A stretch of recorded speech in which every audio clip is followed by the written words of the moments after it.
Introducing the Brawl Stars Championship 2021. We're here to give you the latest scoop on the tournament, which comprises 8 seasons, each with 3 stages every month. Each season begins with the Championship Challenge, a global event where those who win 15 games before 3 losses advance to the next stage. The second stage of each season is the monthly qualifier, where players form organized teams and battle it out for points and glory within each region.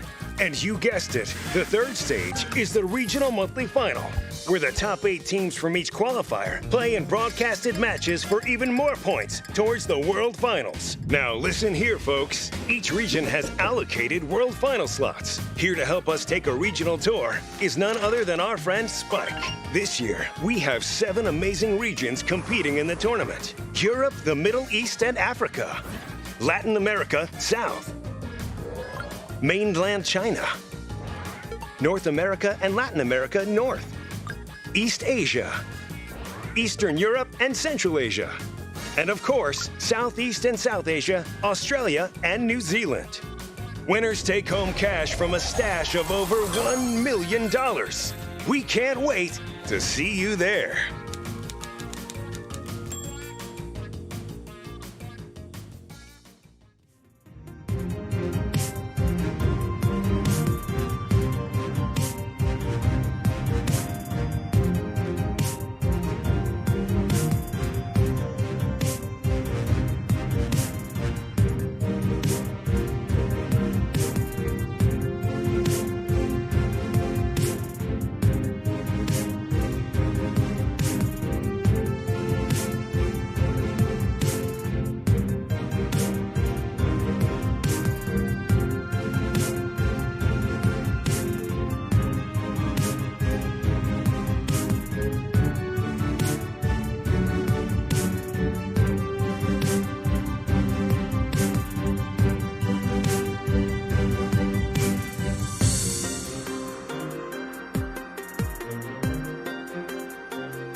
Hello, and welcome to our final Mainland China monthly finals. Do you know what, Ark?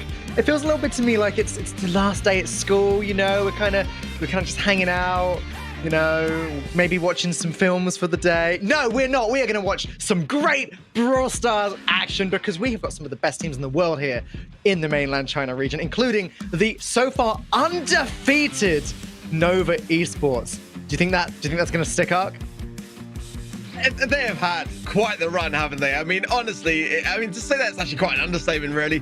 They've won every single monthly final in this region. They've been undefeated. They haven't lost a single match in the monthly qualifiers and the monthly finals. They've dropped 10 sets in monthly finals this entire year. So, I mean, no big, problem for ByGift, who are going to be taking them on as the 8th seed today. I mean, no pressure, guys, no pressure. No pressure at all. Well, before we get too knee-deep into this first match, of course, first I'm going to take you through the format, as usual, for our Brawl Stars monthly finals. We're going to kick things off with a best out of 3 quarterfinals before moving on to a best out of 5 semifinals and finals. Don't forget that this is the top 8 of all of the teams that are qualified this month, and it is a single elimination bracket. Once you lose, you are out of there.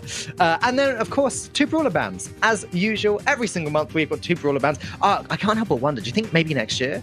Maybe 3 brawler bands? Are we going to is that how it works? We just step it up each year, 1 band at a time? There's so many more brawlers now. Maybe we don't have a choice.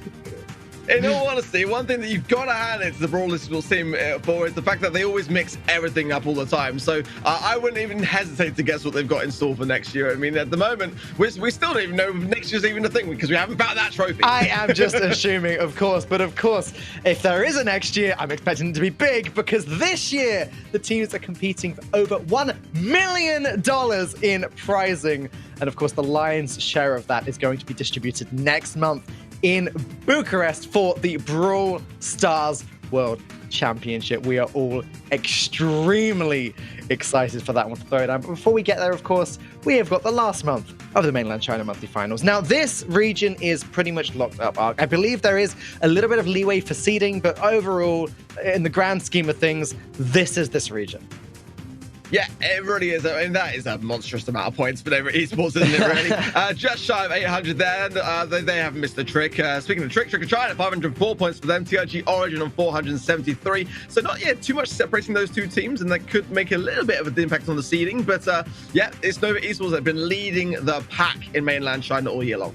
Yes, they have indeed. There's just no denying that. There's no getting around it, is there? The other teams in mainland China just haven't quite been able to compete with Nova. I think that a few of them have put a bit of a fight. Trick or China and TIG Origin, obviously. I believe they have managed to claim, like you said, a set or 2 off of Nova Esports. You say they dropped 10 sets all year, so that's on average just over 1 set a month. That's crazy. Yeah, I counted up just before we went live, and 10 sets dropped to my counting by Nova, and that is, just sets, remember? No matches at all in the monthly finals, dropped no matches at all in the monthly qualifiers. So, I mean, that is about as pretty much a clean sweep as it gets. Yeah. Up later today, though, we have got TIG Origin TKE facing off in this quarterfinal stage. Ooh. China and AITnCB as well, a newer team today. HHM versus Round 6, also newer teams fresh to the plate today. Yeah, it's going to be a nice little fresh one. Do you know what? I kind of like to think of this month as much as it is obviously, our last month before the World Finals. I kind of like to think of it as almost, again, setting up for this next year. And again, apologies, I use the term next year very loosely. We don't know anything about next year, including whether or not it's happening. I'm just hoping it is, Art, because obviously we love our Brawl Stars. But it feels like this is an opportunity for some of these new players and new teams that we haven't really seen before to really set themselves up to have a go. It's almost like a warm-up for them. See how they can fare in the last monthly finals this year. And then, if they do well, they can come back with style in the future and try and kick some butt.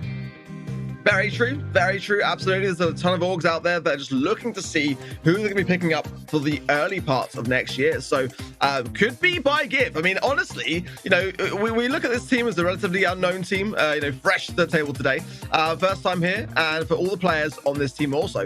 So, it would seem like a very daunting task, let's say, to say the least. It's Nova Esports. But imagine if they were to bring down the Titans of this region. Again, it would make monthly final history if Nova can make a clean sweep this month. So if this underdog goes ahead and does the unthinkable, then what a knock-on effect it will have for this region.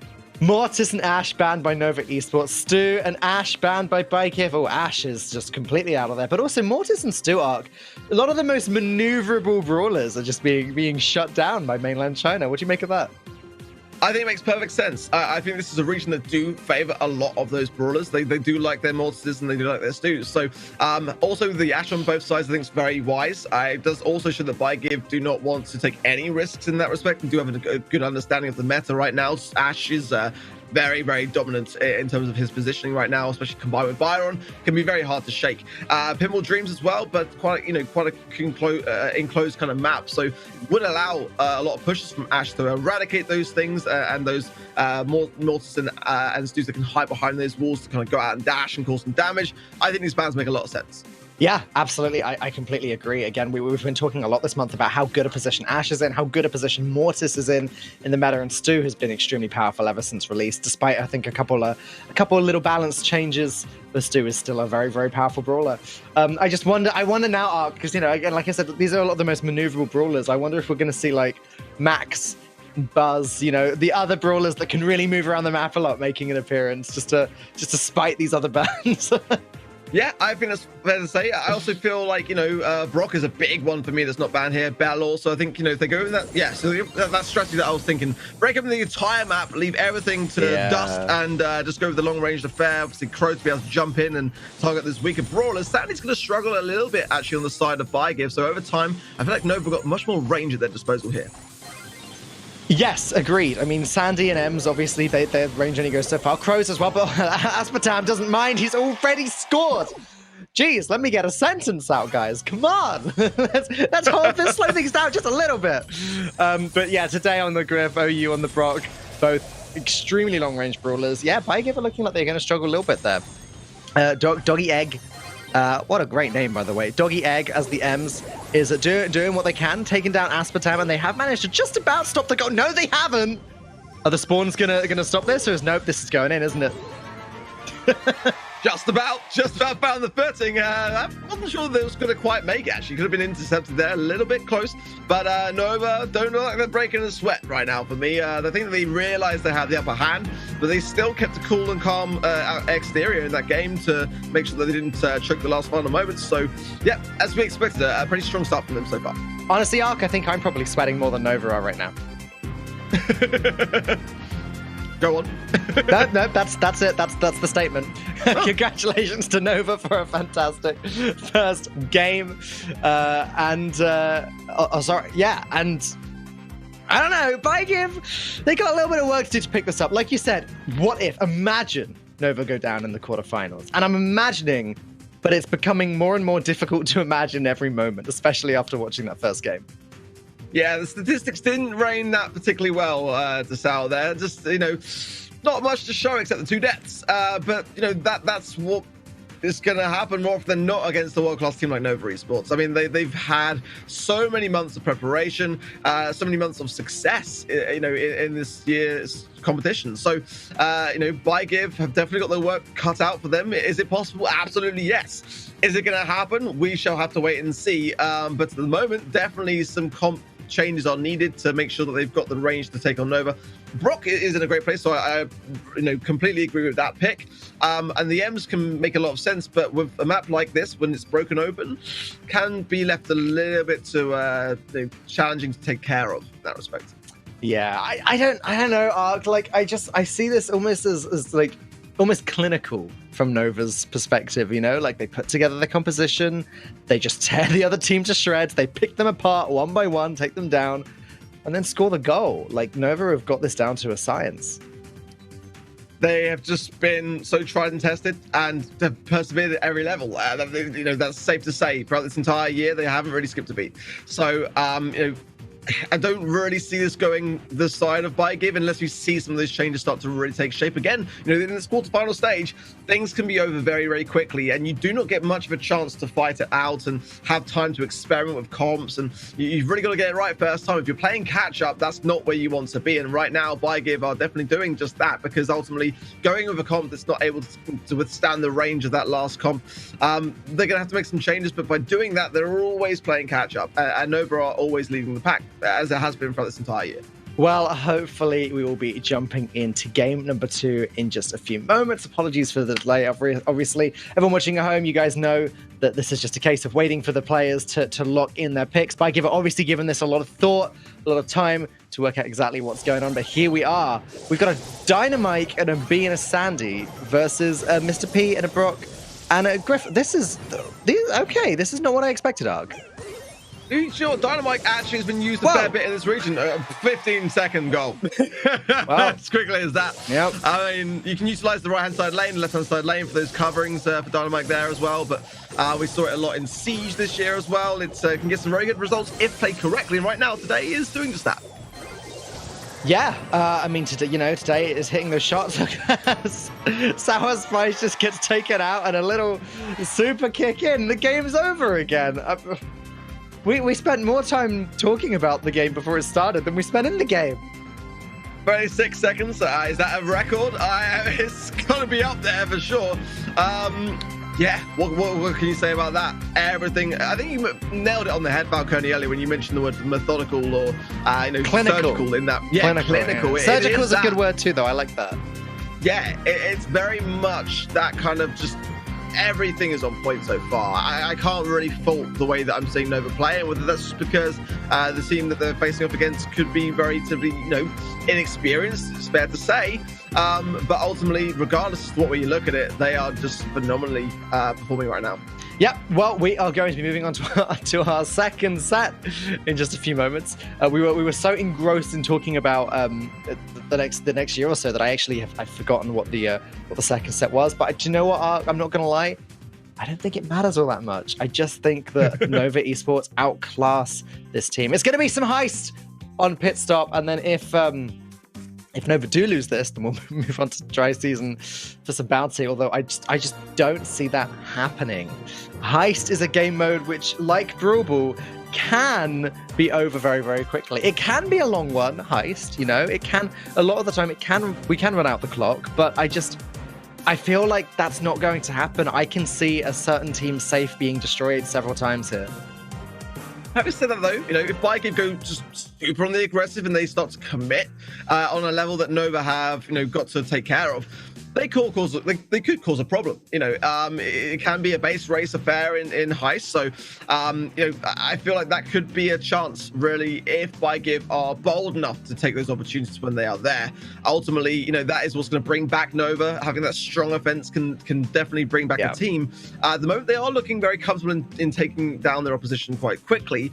So there is that to consider also. I feel like eliminations are important in every game mode, but I feel like eliminations and team wipes are particularly important in Heist because it's all about finding that opportunity to push forwards and really get that damage in on the enemy safe. And if Nova can take down ByGive in the middle of the map just a couple times, they could probably buy themselves the time they need to destroy that safe. I can really see that. Yeah, Suban here is quite a smart ban as well, because I would put still on both sides, combine it with Ems or the Edgar as well, or something along those lines, really. So that's going to be eradicating quite an important factor. Ash can be pretty decent here as well, so that makes a lot of sense. The Mortis is probably more for Pinball Dreams and possibly with Dry Season if they do get all the way. But here I think safe to say Brock will be coming back for sure. Has the ability to break open the mid, combine with the Ems, and for me, I like an Edgar here. But ultimately, that Stuban is going to be coming into play here. Yep. Well, here we go. Let's see this game in action. It's going to be Daryl, Dynamite, and Bull. Oh my goodness. Okay, versus Buzz, Nita, and Brock. These are some great lineups today, Ark. I'm loving this. Yeah, not what I was expecting, but ultimately, yeah, double tank can work out very, very well. But Nita with Hyper Bear on the safe could be a really tough thing to defend. It's going to go out now as a Hyper Bear. We shall see. It is going to be Hyper Bear. So the first line of damage is going to go the way of ByGive. And this is the thing. Oh my goodness. Stun as well from Doggy Egg. This could legit be a moment that if Nova can't control this, then the first sign of hope ready for ByGive. Yeah, I mean, I would say they do have some hope already. A Doggy Egg is already... Oh dear. You hate to see it. So you have to pop the gadget and then use the super again. That's not ideal. Looking at the other side of things, though, we have a base race. Aspartam is the only member of Nova still alive and is going to fall down. Doggy Egg is still there. And at the moment, it's quite even. But Nova Esports have managed to edge just a slight advantage. OU... as the Dynamite causing a lot of damage there. Does go down, but Today and Aspartam are both coming in. I don't think they'll be able to stop this attack. Oh, they did stop the attack, barely. Doggy Egg by the skin of his neck there, just coming in so clutch. But can they defend this? They have shut down today. OU on the right hand side. They're taking care of it again. Here comes OU. Oh, shoulder! Aspertan rolls! Just enough. Just enough. Oh, what a great ending to the game. Just ByGiv are just wanting to attack the enemy safe. They've got the advantage. That, you know, Nova are all over the place, but one member of Nova slips through even for a second and the game ends. So that was a scramble and I loved it. Yeah, an absolute scrap towards the end. But this is the thing I was concerned about, was this idea of having this base race and some good momentum. So ByGiv weren't afraid to do that. They went on the aggressive.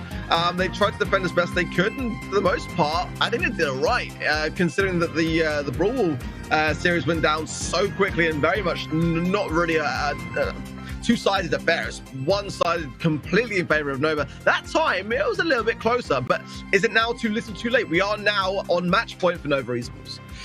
Today, as Bull, 0 kills, 4 eliminations, but who cares? It didn't matter, did it? Bull did Bull's job, dealt 24,000 damage to the safe. Bulldozer. Just literally bulldozer. That's all you need to do. I mean, that's the thing. You know, Pit Stop can bring out some nice ideas in that respect, going with some really tanky ideas and just kind of cycling the spawns in such a way that you're always going on the offensive, forcing your opposition to always be on the defensive. You've really got to get a balance, more so in Pit Stop than arguably most other heist maps, in order to make sure that you've got the momentum in your favor. And in fairness to ByGiv, a lesser experienced team, a brand new face for this month in terms of the team and all of its players, they really did pretty well to kind of make it as close as they did, in my opinion. Yeah, I mean, absolutely. They did put up a fight in that game, but it just doesn't seem like it was enough. Similar compositions. Doggy Egg on the buzz once more. We got Barley and a Brock up against Rico, Ems, and Ruff. So I take back what I said. Not similar compositions. These are drastically different. But so far, Nova Esports have the edge. Yeah, especially if they can keep those supply drops coming in. I'm a massive fan of Ruffs here myself, but ultimately the strength being that if you can get those supply drops to your teammates, that's only going to be able to enhance their abilities to control as well. So nice pinch there. Today gets stunned, but only coming in for the support, just keeping him alive there as well as the Barley shots continue to rain down. Not a massive fan of Barley here myself either, but ultimately, you know, it can be good for control, but you've got to get some offensive capabilities as well. And right now, it is Nova all around this safe. I mean, yeah, again, ByGiv are just scrambling, aren't they? Doggy Egg does manage to get the super onto OU there and take down the Ems. Oh! In case anyone missed that, I think we were both reacting to the buzz dashing into Aspartam's super. Just getting wiped out. Oh my gosh. Oh no, I mean, that was by him. I mean, greatly anticipated the fact that that stun was coming into play, and it's little moments like that which can really shut down the buzz to great effect. But only 36% damage now between Nova and the semi-finals, not looking like they are struggling in the least. That'll be surely the final bit of damage raining down, and this one is all over. Congratulations, Nova Esports, once again qualifying for the quarterfinals to the surprise of literally no one. They are still undefeated in the Brawl Stars Championship this year. Even in the qualifiers, it would have been a shock if they went out in the quarterfinals for this last month. Oh yeah, I would have eaten my pen, legit. Like, there was, you know, in my opinion, very little doubt in it, but I would love to have seen it.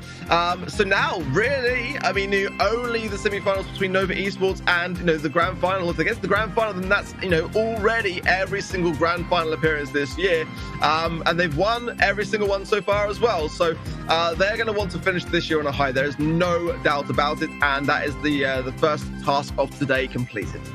Yep. Not much more to add to that arc. Nice try from ByGiv. But again, I really think the best thing for teams like ByGiv is to look at this as sort of like warm up for next year. It's practice for the next leg in the competition. Obviously, they weren't qualifying for Worlds this year anyway. So today they were playing for prize money, playing for fun. And hopefully they can take this little bit of experience, put it behind them, and you know, get ready for competing again next time. Yeah, I mean, again, they had as much chance as any other team, and I'm sure no doubt coming into this with some nerves because ultimately, it's Nova Esports. What can you really say more than that? Today, with the team damage 28%, most used brawler was Rico there. The average of 147 DPS as well. But for me today, Nova just looked like they are a unit as they always do. No sign of real cracks there to be seen.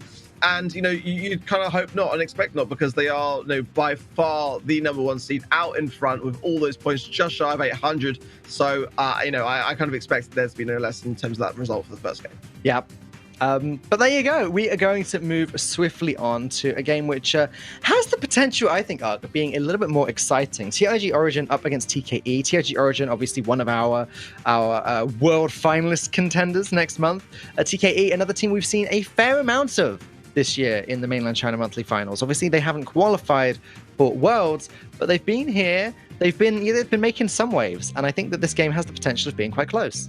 Yeah, TKE's 6th appearance today. TIG Origin's 8th, on par again with Trick or China and Nova Esports in that respect. Haven't missed a single monthly final. So, I would say that the favourites then would be fair to say TIG Origin. They've got the #4 seed this month. TKE got the #5 seed. But at the same time, again, we're looking for upsets this month, aren't we? I mean, TKE have had, compared to other teams in this region, a pretty decent year. Let's be honest. They've been performing relatively well, just slightly outside of the top runners for sure, but there's nonetheless a great opportunity for them today, like you say, to cause an upset. Gem Grab, Siege, and a Hot Zone coming up for this quarterfinals. Well, I mean, obviously Hot Zone if we get to it, but yeah, we're going to kick things off with I really love this setting, the setting of Gem Fort right now, like the castle, the whole medieval thing. It's really cool. Are you a fan of your fairy tales, Falcone? I'm a fan of a fairy tale. Do you like a good bedtime story? I'm a fan of, in general, how, throughout the competition, throughout Brawl Stars Esports, we've had these competitive maps, and as the new sort of in-game settings come out, I like how some of them get updated, and it sort of changes a little bit. Variety is the spice of life, Ark, and I'm here for it. Yeah, and I love all the little Easter eggs, all the tiny details. There's so much crammed into the environments in Brawl. So fans are in, though. Stu and Ash, as well as Ash and Sandy, on the side of TKE. I would agree with them. I think Stanley's been in a strong spot for a very, very long time, and can cause some real unpredictability in games. So again, double Ash ban. I think we're going to see plenty more where that's coming from later today also. And Stu again for the second time today. We're not going to see much Ash today, are we? We're not going to see much. Let's just break it to me gently. We're not going to see much Ash today. That's good. You're straight. I don't think that will be. I mean, sometimes teams will anticipate that their opposition is going to ban it, and you'll be left with that situation where, we thought you had that covered. Okay, well, then we're going to play with it then. Just expect that if it's not banned, that it's likely to be played. It's not viable everywhere. I've got to go out there and say it. Some places it's actually not the best option, but in many places right now, it is. Well, we are going to kick things off with some Gem Grab. It starts now. TIG Origin up against TKE. Which team's going to take this one? We have got Max, Ruffs, and Tara up against Rico, Brock, and Ruffs. Again, very different compositions, only the Ruffs in common. Well, I think Brock is in a great spot. If they break open the map, if they actually are behind, they can even break their own side here. Support from Yonko in there from XY, but taken care of pretty swiftly by Jason. Good shots there by Archery on the left as well. Kua just having placed down the sandbags for some defensive measure. But 4 gems already with Secret for TKE, so going to be making a bit of a comeback here. See that Jason just uses super and specifically chose not to break any of the map. It's actually going to be TKE that are starting the map breaking. What do you think of that? I think it might change over time. They've now got a little bit of mid-control, but at the same time, on the left-hand side down goes Archway. So Jason going to be left for a 3 versus 2 here with YX and goes down himself. So, yeah, a quick potential there for a countdown in favor of TKE. And there it is. The Secret is obviously playing as the Max, so is able to escape quite quickly. Though he's going to stay backing his teammates for now. Almost gets hit by that Rico super, so is now going to back away. But I don't know if TIG Origin can do anything in the next 3 seconds. It looks as though TKE have... Oh! No! Arshu was getting a little bit close there for my liking, Ark. He could have the potential for a reset there, but I feel like it was all at that point a bit too little too late. I was surprised that they didn't go to try to break open the map a bit more. The rocket laces there from Jason was a nice surprise, but I kind of prefer a bit of rocket fuel myself, just to kind of go in and open up those sides really, because with Max, yes, speed is a factor there. You've got to take that into consideration greatly, but you have got the range advantage a little bit more in your favor, so a bit more pressure could have been applied there, in my opinion, by the Brock. Yeah, it was. That's a surprising result to me. Again, I don't want to be too oriented based on the World Final qualifications, but obviously TIG Origin are World Finalists. We want to see them putting on a good show. We want to see that they are ready to take on the rest of the world next month. They don't want to be losing in the quarterfinals here. That would not be a great look. Yeah, I think it's safe to say for sure. I think the rough side lane was okay. It's not my kind of thing, really. I like a Bell side lane, or like a Sandy side lane, or a Tara side lane myself.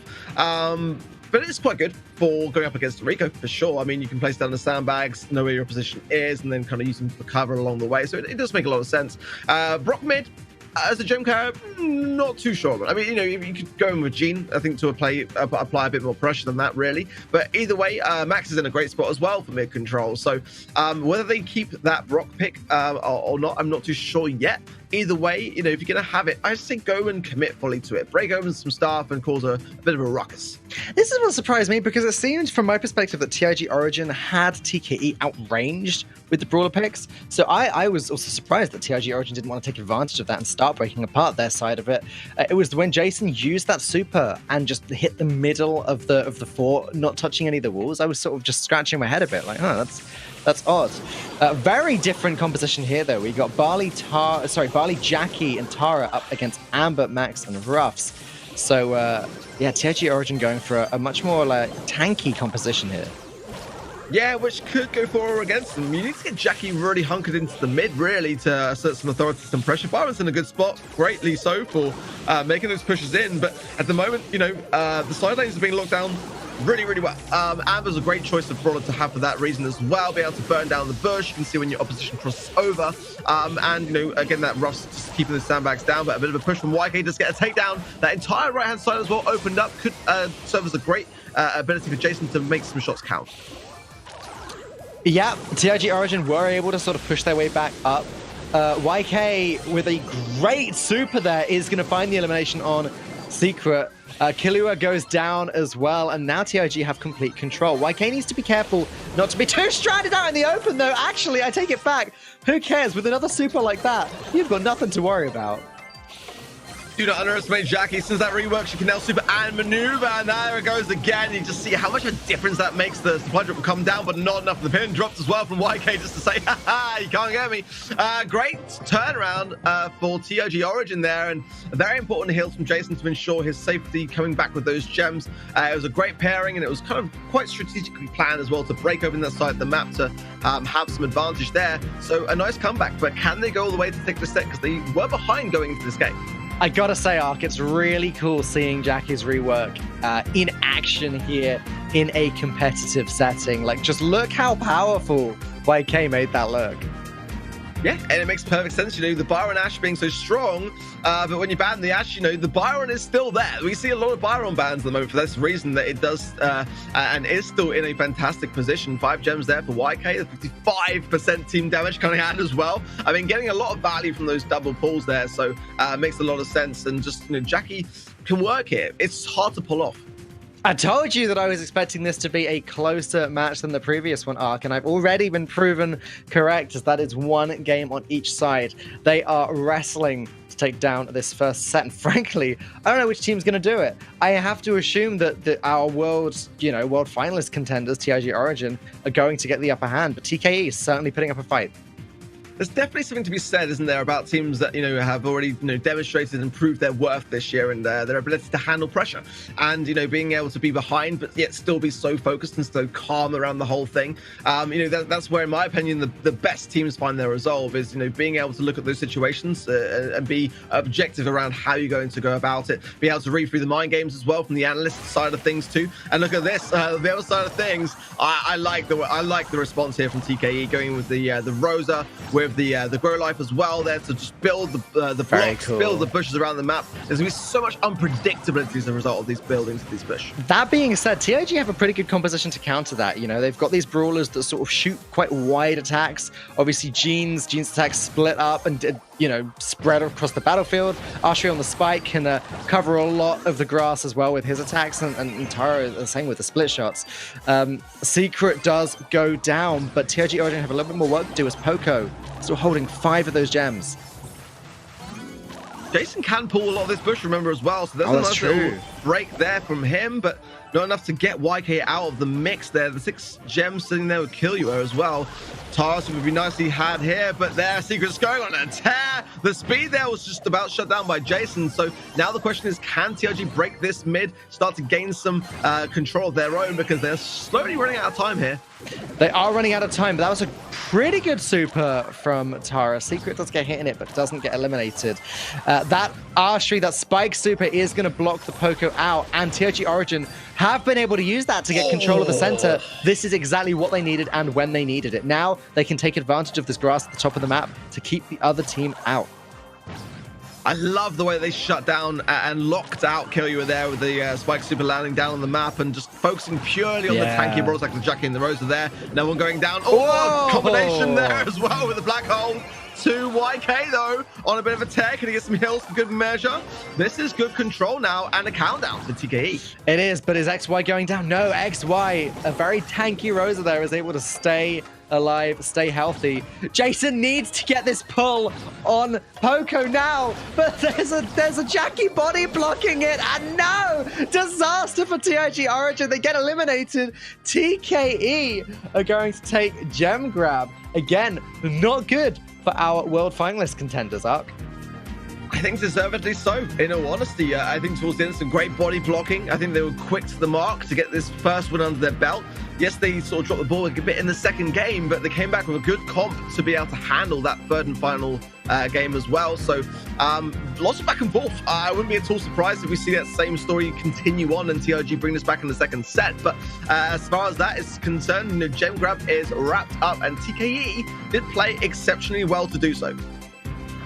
They did. There's no denying it. A great set of compositions, you know, a great strategy. Just very cool in general. Rosa in particular, XY and the Rosa, I was consistently amazed in that game just by how... Look at that! Like, I feel like Rosa should not have survived that. Took several hits from the spike and the spike super and still got out, seemingly having not even taken that much damage. There's that moment there, it's going on the offense though, where like, yes, the Jackie appeared from the bush, and I think it was a bit of a panic super for me from the Tara side. That they would like to have surely had that black hole to go really deep into the back spawn to try and turn the game when it mattered most. That geometric hand was body blocked, and that was the reason why we couldn't really see anything from that. But you know, a Tara black hole would have gone a long way there. The Jackie was quite low on HP too, so they could have taken it down with just all 3 members shooting and just spamming in the grand scheme of things. So a few little slips here and there, but still potential for comeback. Again, the last time we saw these two teams face off was in September last month. It was TIG Origin that came out on top of a 2-1 over TKE. So TKE, we're going to be bearing that in mind and going to want to be making a bit more of a stand this month. All right, Ark, it's time for some Siege. We're going to be playing on bot drop, which again, we talked about this a little bit earlier on in the month. One of the newer maps for competitive in the current rotation. It's a bit of an odd one. It's the only map that currently that has these launch pads built in. Yeah, and if you utilize them well, then you can get very important bulk pickups. And you know, going in with something, you know, like a Jackie, I wouldn't necessarily suggest a Jackie. Maybe more like a Leon or something. Jumping over those jump pads can really close the gap quite quickly and can take your opponent by surprise to get a quick takedown too. I feel like this may cater well actually to TIG. They seem to like their longer range brawlers and that kind of thing, and they're going to be very key to have in bot drop. We haven't really seen much of Bell yet. I kind of question why, because I think Bell's still in a fantastic spot and not being banned in this instance. I would suggest that's a great brawler to have to mark the bot, get it taken quickly down whilst having that range.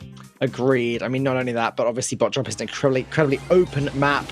And yes, we are seeing the fruits of that. It's going to be Brock, Byron, Bell up against actually a bit of a more odd composition from TKE there with the Leon, the Crow, and the Piper. They're not quite going for that same range. And so far, it's paying off, though. They've got 2 bolts, and if they can stop YK from getting that one... No, they can't stop YK from getting that one, but they do get the first siege. Yeah, I kind of agree with every brawler that I'm seeing, really. But the problem being in the fact that the Brock is going to break open so much. And the more it breaks open, the less there is the secret to really have to be able to hide behind. And his range is going to suffer against this comp here. So I'm looking to see how he utilizes that lollipop drop there on the left-hand side and that invisibility that he's going to have. He's going to have to stay, you see that already, Arshall, trying to break it open. So as time goes on, that may start to chip away at the effectiveness of this comp from TKE. Well, we'll see. For now, they have control of the center. Jason falls down as well, which is a really bad sign for TIG Origin. A great snipe from Killua on YK, and it looks like TKE are going to have this second siege locked down. Honestly, they've started this with a huge advantage, Ark, as they now have their level 6 siege bot and another 3 bolts banked towards the next one and mid control. TIG Origin are struggling. Yeah, I mean, they've run the Piper, which is a very, very high-risk brawler to have, so they don't want to be on the defensive. They've got to go on the offensive. A nice break there as well from Killua, just in the event that they can keep this control for the third and final round. It just kind of keeps the pressure rolling too, because there's nowhere to hide now for TIG. They've got to retake this mid. They're behind on the bolts, but not by much. They retake the control here. They can get a final push. They could get a final push, and that could be enough to win, but it's going to be tight. XY stays alive, and not only that, launches forward and does take out Jason yet again.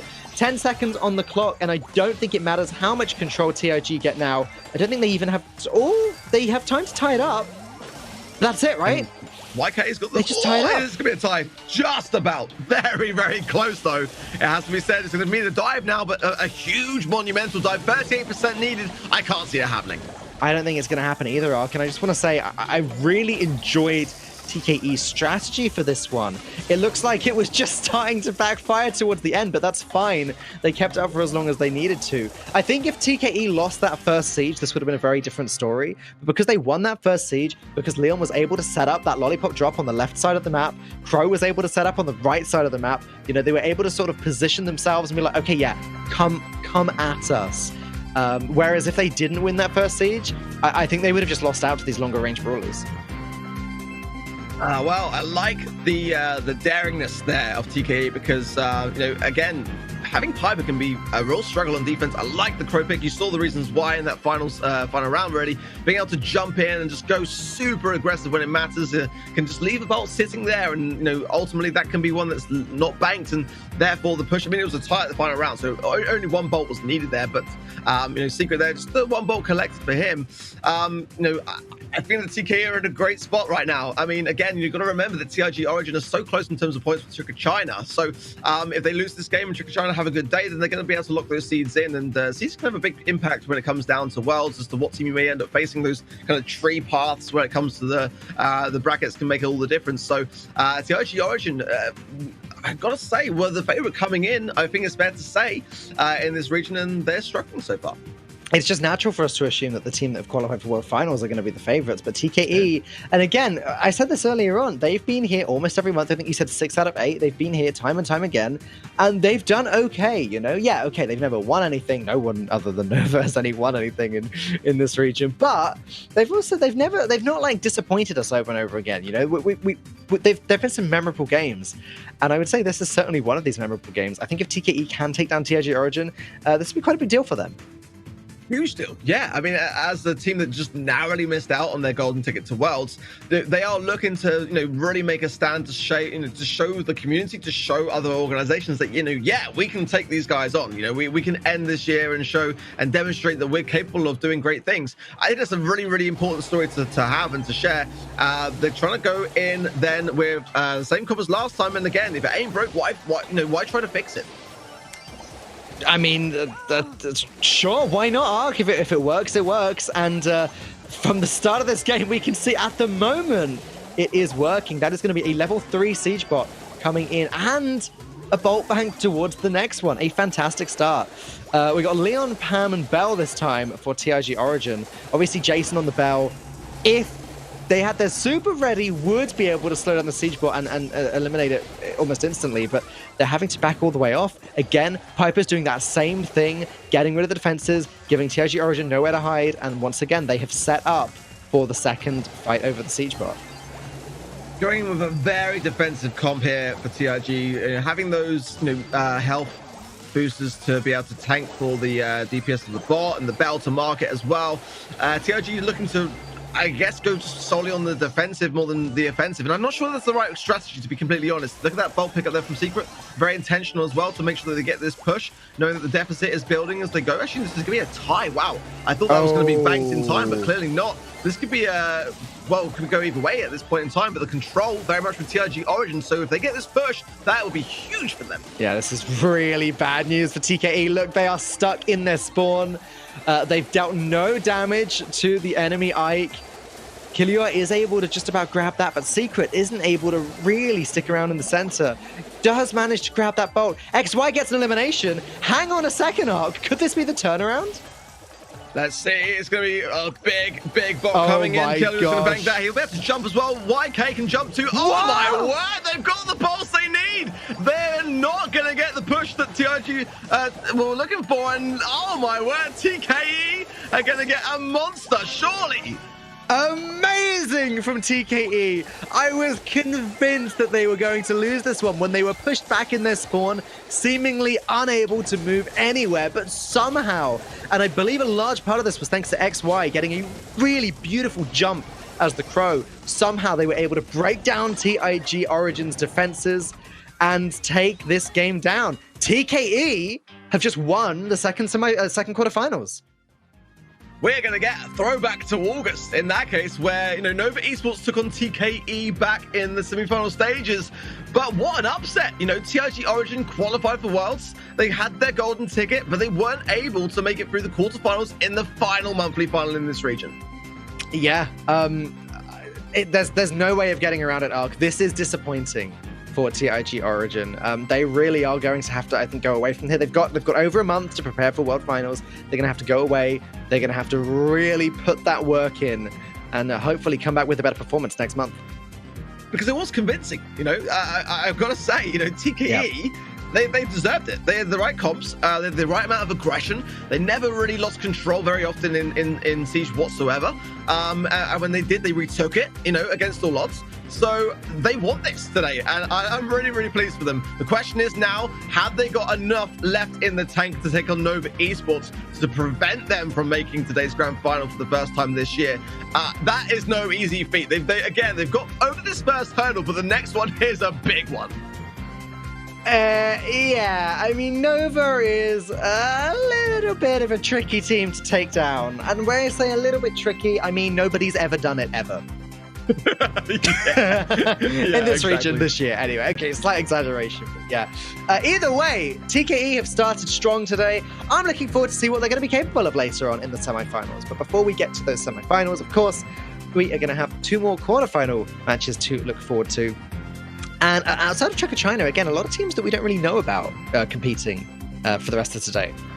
Yeah, some first timers, absolutely. For round 6 for AITnCB and for, well, as we already saw today, ByGive have already exited the competition. But, this is the thing that I love, is those underdog stories. Is one of these teams going to be able to do and create a huge upset in this region? I hope so. I really do. Obviously, it's not going to be ByGive, but round 6 and AITnCB to come, and I'm looking forward to great things. Yep. Absolutely.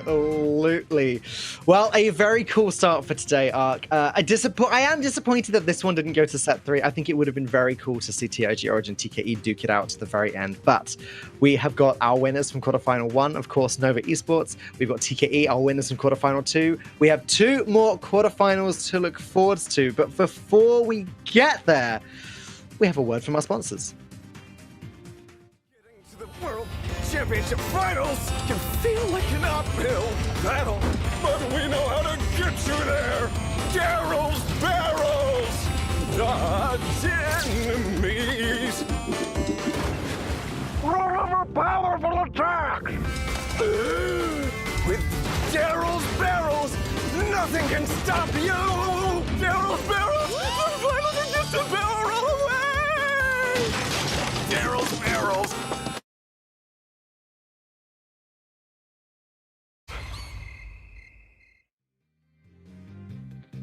I know I said this during the EMEA monthly finals, Teddy, but sometimes these are great adverts, but sometimes I just don't know if I'm wanting to buy what they're selling. I just don't think I'm the target audience for these things. I get dizzy quite easily, you know. Like I'm not big on pain. Yeah, it seems a little dangerous, to be completely honest. And I mean, hopefully Stu had, the chance to try it out before. But I don't know, man. It seems like some risky business. And Daryl, I don't know if I trust him 100% with this product. Well, barreling their way to World Finals, we have Trick of China up against AITnCB. I hope I'm pronouncing that correctly. A team that honestly I don't know that much about at all. Here's the bracket so far for today. As you can see, Nova Esports and TKE have already qualified for the semifinals. We have quarterfinal games coming up. Trick of China up against AITnCB, then HHM up against round 6 coming up just a little bit later. But here in the second half of the bracket, Trick of China are obviously the standout team. They are currently at second place in the leaderboard for this region. They obviously have qualified for World Finals. We've got Goodnight, Imp, and White up against Oak, City, and Titan. Trick of China. Now, Teddy, I want to say Trick of China will definitely win this one, right? There are World Finals contenders. But TIG Origin were just taken out by TKE. So honestly, I guess anything can happen. Yeah, absolutely. I mean, we just watched that match, and it is a bit of a different situation as TKE is just 4th in the leaderboards, right behind TIG. So it's not, as big of a difference. Sure, one team is going towards the other, not. Here we are talking about TOC, 2nd in the leaderboards, and Alt, honestly, not really too well known. One of their first appearances here in the monthly final. So the difference is a little more drastic, and it's a bit more of a stretch, but we've seen those stories happen a couple of times already in the Brawl Stars Championship this year. So it's absolutely possible for them to make the miracle run.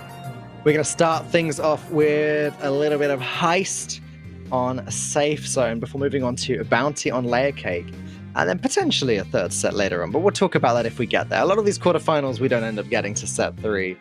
But here we go. Let's take a look at the bans. They are already here. We can take a look at them right now. We have got Amber and Ash banned by Trick of China and Brock and Ash banned by AITnCB. Okay, finally a Brock ban. We've been expecting this, I feel like, all month. But here it is. Brock banned. Teddy, what do you think of that? I mean, Brock is one of the best brawlers in the game right now. It's a lot easier to hit your shots with it, which means you get more consistent damage throughout the match. Really in a very good place right now. Ash also really strong, which is why we see the double ban. Where I'm a little more surprised is going to be the Amber ban coming in from Trick of China. I feel like it can be 2 signs. Either it is a sign of confidence, that they are confident that they're going to be the best with all the really strong brawlers, and they're okay banning something a little bit less strong at the moment. Or on the other hand, it could be something like, we just hate this brawler and don't know how to deal with it. We want it out of the way. There's teams that kind of, have those brawlers as well. I'm guessing it's some sort of a confidence ban because, wow, they're in a pretty good matchup here. I will say, Teddy, not confident enough to keep Ash unbanned, though. Yeah, fair enough, but Ash is a whole different story, isn't it? All right, Trick of China are playing Colt, Nani, and Rico up against Griff, Barley, and Bell. Okay, very different compositions. Colt is one that I wasn't necessarily expecting to see, Teddy. Yeah, we see it quite often actually on this map, especially to destroy those walls on the left-hand side. From the get-go, it can be a little bit complicated to fight there. And if you're facing something like a Rico, which is probably what they predicted to face, removing those walls is going to make the matchup a lot easier. However, we don't have that Rico, so I'm not sure. I feel like meta-wise, what Trick of China is playing right now is much more similar to what we would expect in other regions. Yeah, look at that. All nice 3 skills. members of AITnCB go down within about 3 seconds of each other. Imp still holding on to that Nani super. I wonder what he's saving it for. Yeah, well, probably for them to get pushed back or to find a better timing. Thing is, usually with that TP, you want some walls to work around with. Yeah. There's none of that anymore, but there is a 58% lead in their favor. Just with the amount of damage Imp has dealt, he could have used the super multiple times over. Right? Maybe he just decided, actually, I'm better off just doing this, just using the attack. The super actually not particularly worth it on this map. I think it can be, but right now, honestly, there's no need. You have a 79% lead. You have mid control. They barely died this game in the first place. You know, this is pretty much going to be GG's already for game number 1. Trick of China starting off strong. Trick of China starting off very strong indeed. Yeah, congratulations to them. Nani did eventually use that super right at the end just to get one tiny little elimination on the barley on the right side. But yeah, again, just a very strong performance from Trick of China. They just seem to have every advantage. They didn't really seem to did their brawlers get eliminated at all in this game? Actually, I'm not even sure if they had any deaths whatsoever. I don't remember seeing any, to be fair. That's why I mentioned it earlier as well. I wasn't sure if anyone died, to be honest. Imp didn't, yeah. And I think it would make sense to say that actually none of them did, unless there's one or two early in the game that I've forgotten about. Like, that was just a very consistent, very nice set of pushes from Trick of China. Congratulations to them. This other team have got a lot of work to do here, Teddy. They got some slack to pick up. Yeah, I mean, 100% to 0, right? That's not ideal, especially if, you know, they either didn't get a single kill or it was really not many. And that's a little worrying for this first game. Now, I do feel like comp-wise, I like what I saw from Trick of China a lot more. I was a little scared initially from the comps that the meta awareness of AITnCB might not be you know, as high as for Trick of China.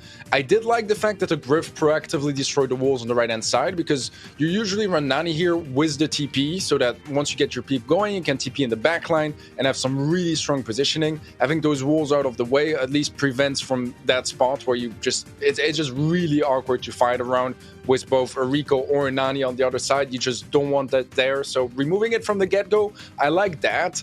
But besides that, I mean, you know, you got to hit your shots, you got to get your kills. Otherwise, it's just so hard to find any sort of control. Yeah, very difficult indeed, especially against a team like Trick of China. We're going to be jumping into our second game of this match any moment now. We'll have to see if AITnCB can come up with some sort of strategy to shut them down. It's going to be Rico, Nani, and Colt this time from AITnCB.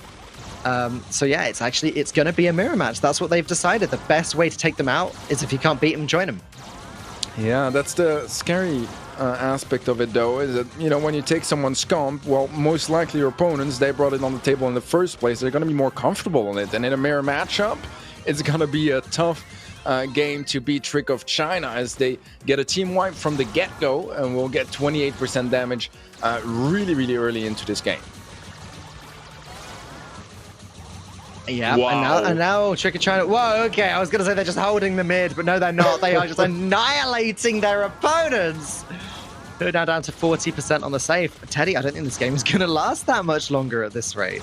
And Trick of China looking to not drop a single % out of this entire set from their saves HP. It's very dominant. They do have a player going down now, but at this point, you know, I don't think it changes too much. 82% in the lead. Trick of China looking absolutely glorious. And so far, AITnCB not able to deal with anything they're throwing at them. Trick of China, all they need is 6% more, make it 5 to pick up a victory. And yeah, this is it already, Falcone. What a quick first set.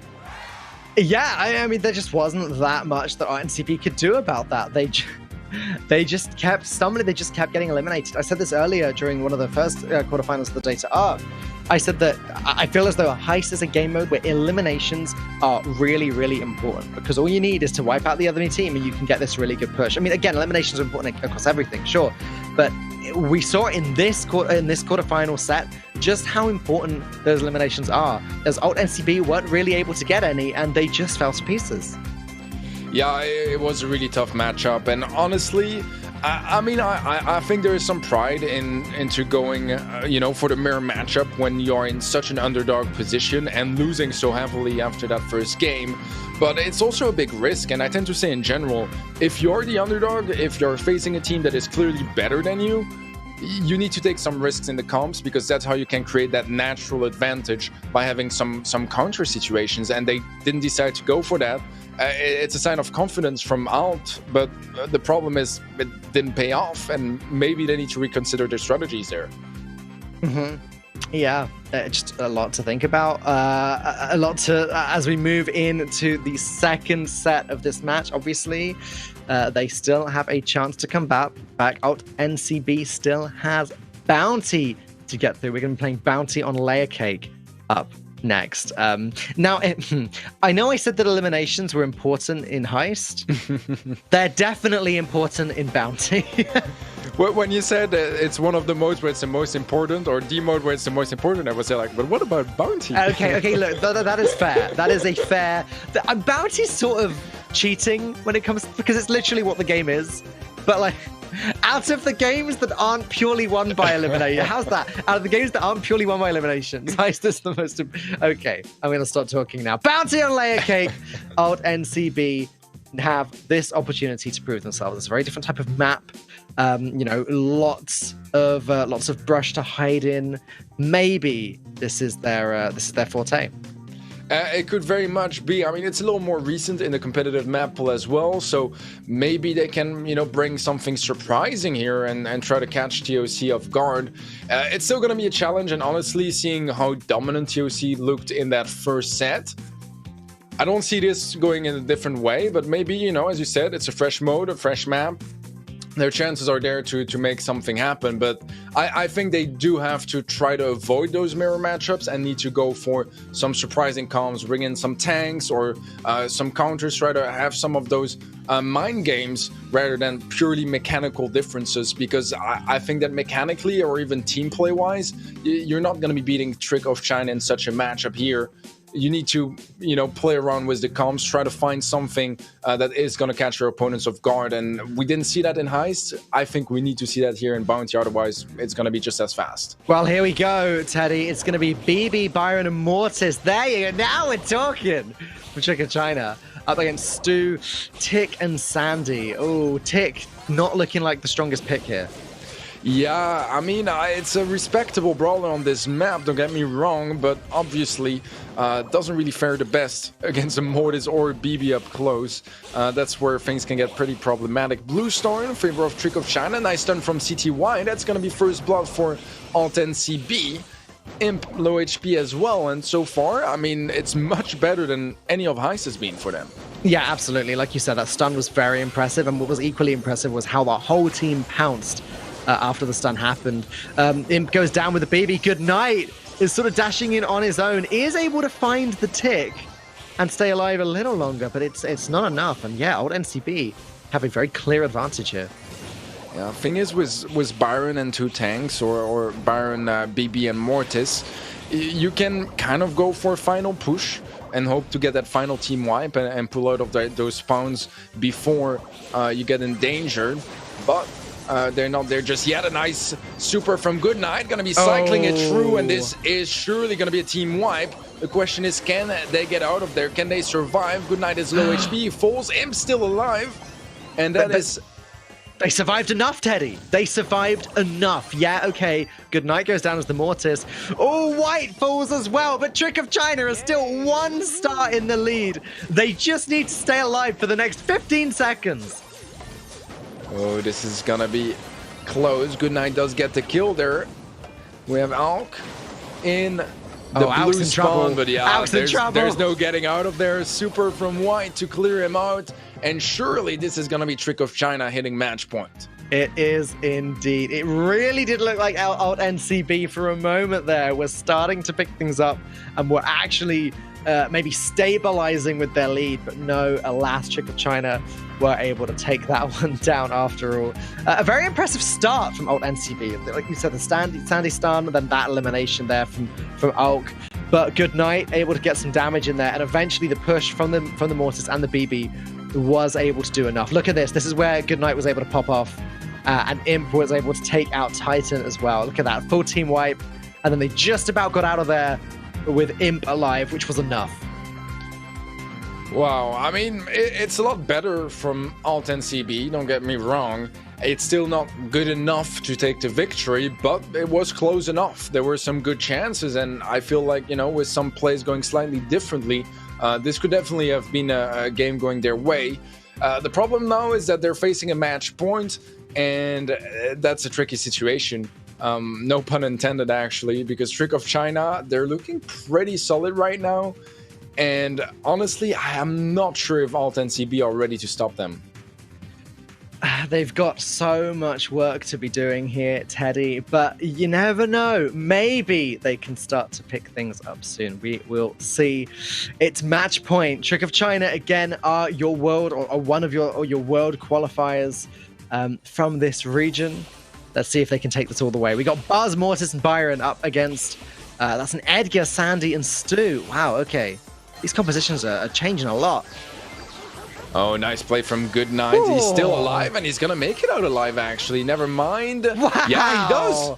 Wow. That grapple is doing some amazing work for Goodnight. That's amazing. Yeah, great movement across the map, covering so much ground, and already working on his next super.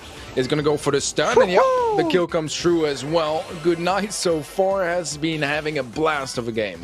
Yeah, when Buzz pops off, White is staying alive on the right side. In a little bit of trouble as Edgar's going to jump in, but is able to sort of escape. Got the super ready as well to get a little bit of healing. But Goodnight finally does fall. And White and Imp need to be a little bit careful here. Oh, push in. It's not going to be enough. And that means that Trick of China, they do keep their lead, but we'll be giving a couple more stars away to AITnCB. The problem with something like Mortis when you have the lead is that it's hard to really cover any ground. You're going to be just sitting in a bush and waiting for your opponents to make a move to push forward so that they are in range of you to dash in. But you just don't put a lot of pressure, you know what I mean? Look at all the control that AITnCB can gain, but look at that. White is quick to react. He's going to push them and punish them for overstepping. And Trick of China, suddenly they have a really big lead. Goodnight chasing Ulk on the left side was hilarious then. It was super after super for both of them. Obviously, Buzz able to pop the gadget to get that instant super. So it was just like grapple into grapple. 4 stars to go. This could still go either way as White is, wow, somehow manages to take that back. I actually thought White was about to get eliminated there on the Mortars. Yeah, I mean, at this point, they're pretty safe. All they need to do is keep one of the 2 players alive. We'll keep both alive, and that's already GG's. What a fast match here as Trick of China come in with an impressive performance. AITnCB showing some signs of life here in Bounty, but overall just not at the level of Trick of China. No, not even close at the moment. And, you know, with good reason. Trick of China have been competing all year. They've solidified themselves as the number 2 spot in this region. Obviously, with TIG Origin losing any chance to get that number 2 slot back by losing in the quarterfinals. So it's not particularly surprising that they were able to take this one down. No, for sure. I mean, I think, you know, for a team like AITnCB, you got to look at the bright side of an opportunity like this. Sure, you lose. Sure, you didn't really stand too much of a chance. But at the same time, you know, it's an experience you gain. It's some things you can learn and do better next time. And who knows, perhaps we'll see them again in 2022 with a better performance. But it takes time, it takes experience, and you can only gain it by actually playing and competing. Yep. Exactly. And again, I said this earlier to Ark a few times. I'm going to say it again now. I like to think of today, especially for the teams that haven't really competed in the monthly finals before, I like to think of this as sort of they are warming up for next year. They are warming up for the next leg of the competition, whatever form that may take. They are ready. They've got their first bit of experience behind them. They know what it's like. Next time, they'll be ready to play for real. Exactly. The mistakes they do today, they will try to fix and maybe not, you know, next year. And that's the thing with a lot of teams, they tend to have a slow start of the year and they start popping off towards the end of the year. The problem with that is that, you know, World is already out of the picture right now. Maybe it's the sort of team that can have a fresh start next year. I mean, we didn't really see enough from them, obviously, and there's a lot of work to be done, but it's more about the mentality in general, and I think this applies to a lot of teams since there's only a handful that actually qualify for Worlds in each region. Yeah, exactly. Either way, Teddy, that is going to be the end of our 3rd quarterfinals of the day. We have one more coming up. And again, these are 2 teams that, I mean, I don't know very well at all. I don't know if these are familiar teams to you, Teddy, but we have HHM up against round 6. Yeah, HHM had a couple of monthly final appearances. I think that round 6, not quite as much, but both have been, not really performing too well. As you guys know, it's kind of hard to find your place in a region like this where there's 3 teams that are clearly, dominating the leaderboards. I would even say 4, including TKE. There's some other ones that had their performances here and there, but it's a little hard still to really, get up there with the pros, with the best. And those teams, they've been looking there. They're at the monthly final now, and it's going to be their chance to see which one of those 2 can make it all the way to the semifinals. Well, let's take a little look at these teams and see who is competing. We've got Lovebird, we've got 1000, we've got Green Eyes up against YYJ, Lone, and Prince. So yeah, six players that I'm sure are not too familiar to a lot of the people watching, but you never know. Next year, these could be the big names that you are watching every single month. We will have to wait and see about that. In the meantime, let's take a look and see what they're going to be playing this morning. It's going to be Brawl Ball, a Hot Zone, and then potentially Siege if we get that far. Starting things off with some Sneaky Fields. I'm a big fan of this map, Teddy. Very different from a lot of what Brawl Ball maps tend to be. A lot of Brawl Ball maps I find tend to turn into this sort of long-range fight with the Brawl Ball just sitting in the center and not too much happening, just projectiles flying everywhere. But Sneaky Fields doesn't tend to end up going that way. No, not really. I mean, obviously having so much cover in the center, and not only just cover, also bushes, is going to enable a lot of different types of playstyle. Anything that can give you information is going to be very valuable. Anything that can scout your opponents is going to be very valuable. If you are able to cover a lot of ground, you can do a lot of work. We have our bans though. Dan, Brock, and Ash for HHM, Stu and Buzz for round 6. Round 6 were watching the last game. They were watching the last game. That's why they banned Buzz. They were like, whoa, we can't have that happen. All right, everyone. If you are watching, I have got a surprise for you. I mean, I'm sure it's not a surprise because you've been watching every single month, right? You know what is coming. But everyone watching in chat, I want you to type #B91 and your player tag in the chat at some point in the next 10 minutes. Only do it once. Your entry will only be counted once. But if you do that, you can win Arc Villain B. There'll be 15 winners. You get 1 entry each. It's a fantastic skin. Very cool. All black and white. I'm a big fan of this one. I know Ark is a big fan of this one, Teddy. You like it? I love it. I feel like it's one of those skins that really just stands out when you're in game. As you said, it's black and white. The game is in color, right? Obviously, the contrast is going to be quite big, but it's a lot of fun to watch. Anyways, I mean, good luck, everyone participating. B91. Getting back. #B91. Don't forget it. Type it in chat. I'm sure everyone else is. Just copy what everyone else is doing. You'll be fine. Put your own player tag, though. Don't put theirs. That's true. You can't just copy paste what the guy above you said in chat. I mean, you can, but then probably you're not going to be winning that skin. Anyways, looking at those bans, I mean, Brock and Ash, we've talked about earlier. You just mentioned Sue and Buzz. They were big brawlers in the previous match, especially in Bounty, and I think they can do extremely well on Sneaky Fields, both of them. So I think it makes sense. Buzz, I'm not the most sure. I feel like Stu is in a slightly better place in general, just like Brock and Ash. But honestly, I mean, I'm all down for it. I'm excited to see what they decide to bring in, and there's definitely room for a lot of creative comps here. Yeah, I agree. Again, it's one of these maps where, you could go with a sort of destroy everything strategy and maybe go for a little bit of range, or we often see roses and roses and Franks and Pocos. All right, here we go. This is going to be a wild one. We got all like flimsy Max running around, surrounded by all of these huge brawlers. YYJ already going to be using a super, but does get taken out by 1000 on the Rosa. HHM win this first fight. Yeah, and that's a really important one to win, especially with that Frank super available.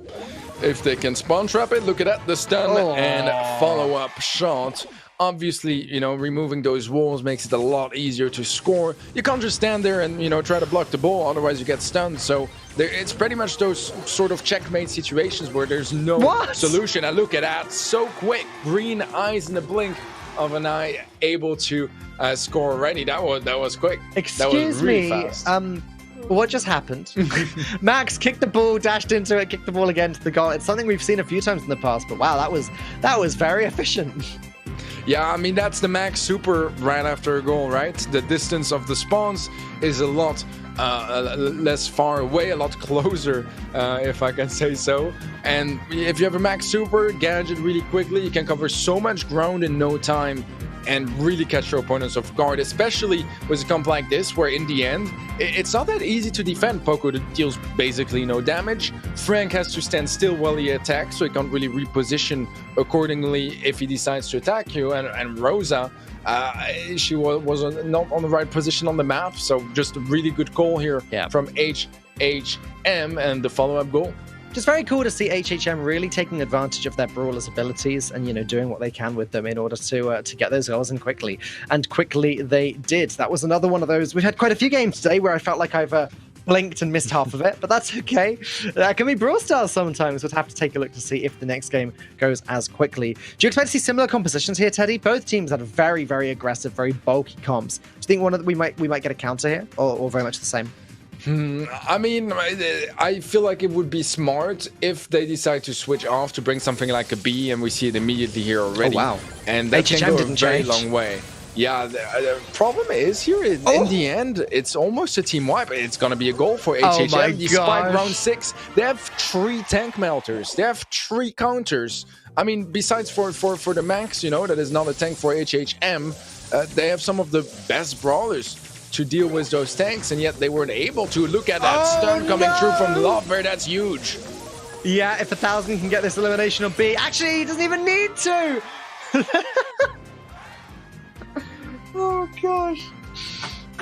Oh, wow. Okay, well, I think we have our favorite of these two teams based on how Brawl Ball went, at least.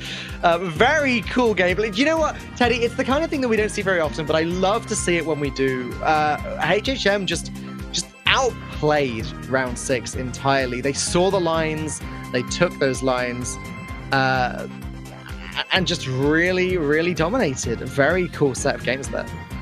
Yeah, absolutely. So, I mean, the first game was definitely more even comp-wise. It was the speed from HHM with the Max versus a healing from the Poco. The rest of the lanes were exactly the same comps. Second game was where things got really interesting, as honestly, I'm not sure what happened. Some big mistakes, I want to say, from round 6, because with the comp they were playing, that's a matchup they should have won, and that was their chance to take a game here in Brawl Ball. Instead, set goes to HHM, and they're going to be very happy with winning this comp, because I can tell you, if you're facing, you know, a B and M's and a Griff with a Rosa and a Frank in your team, you're pretty much already think your game is lost, and they definitely did not show that mentality. They absolutely shined anyways and make it work, which honestly, just huge congrats to HHM, because that was a big thing to pull off. Well, Teddy, we are going to be moving on into our second game of this, second set of this match. It is going to be Hot Zone on Ring of Fire. We'll have to see if things go a little bit differently here. HHM clearly had their strategy down for Brawl Ball, but round 6, they've shown some weakness, but they've not shown us that they're not able to get eliminations and stuff like that, you know. So we could see greatness from them. No, for sure. I mean, they definitely had their chances in the previous game, although it did feel like HHM were a lot more dominant and proactive in their gameplay, taking the decisions, calling the shots, and you know, they were really the ones leading that game, whereas round 6 were kind of more reactive and always a step behind. And that's the problem with that play size, that you're a step behind and you always have a little bit less time to work with things because you didn't necessarily expect them to arrive, it's really tough to play that way. It can work sometimes, as you know, if you see what your opponents are throwing at you, you can have the good answer, the right answer to it. So far it hasn't been the case. We'll have to see in Ring of Fire, but it's all going to be starting in those comps, and they are going to have to impress us here. Honestly, I like it quite a bit on both ways. You have a lot of different brawlers, a lot of different play styles possible here, and actually 6 different brawlers on the map. Really like to see that. So far, it does seem like HHM is a little bit more dominant out of it. I'd say a lot more dominant, Teddy. They're able to get a full team wipe there. Green Eyes has control of the zone, going to move forward so 1,000 can just sit in it and gain some points while healing his teammates. We got the push now coming from Prince on the left and YYJ on the right, but Prince just falls down. Green Eyes still being healed by 1,000. Gonna get that super hit, and really, round 6 are falling all over the place. Yeah, this is not too great, as HHM already passed the 50% threshold, whereas round 6 they have yet to step in that zone. And so far, it's a pretty smooth ride here for HHM. Still with that mid control. Do lose a player will give a little bit more space for round 6, but here's the thing. Round 6, they just got a kill, and they didn't get any control out of it. They got a little bit more positioning, but honestly not that much, and they were not able to contest that zone in a 3 versus 2. And you know, those are the moments where you just really need to capitalize on those skills you get. Otherwise, there's no point even getting those skills. Well, there you go, 100-0, Teddy. You don't see that in Hot Zone very often. Okay, so I said on the previous game that round 6 showed a little bit of weakness in Brawl Ball, but didn't show that they're not capable of getting eliminations. Unfortunately, and I say this out of respect to HHM, we've seen in this game that HHM are outclassing round 6 entirely. It goes to show again just how wide the skill gap is in some of these regions in Brawl Stars, and it goes to show how good you can be as a team if you really work together, work at it, and put your mind to it. HHM, I expect, I know we're only in the quarterfinals still, we haven't finished this yet, but I expect to see really great things from HHM next year if they keep this up. Yeah, absolutely. They're looking really good so far. Obviously, you know, we got to see how they fare against teams like Trick of China, TIG that are eliminated, but I'm talking more bigger picture, you know, or even Nova Esports to really see what their place is in the scene right now. They're showing good signs of promise right now. Round 6, on the other hand, struggling quite a bit, and I do feel like it's a bit of the... I don't know how to formulate this correctly, but for the most part, it seems like things were falling apart a little bit. I think that Brawl Ball, especially losing while having the counter comp, I think that destroyed, you know, their mindset a little bit, and their morale just all went right, Teddy, I from hate there. to interrupt you, but just for a second, we only have 1 minute left on the raffle.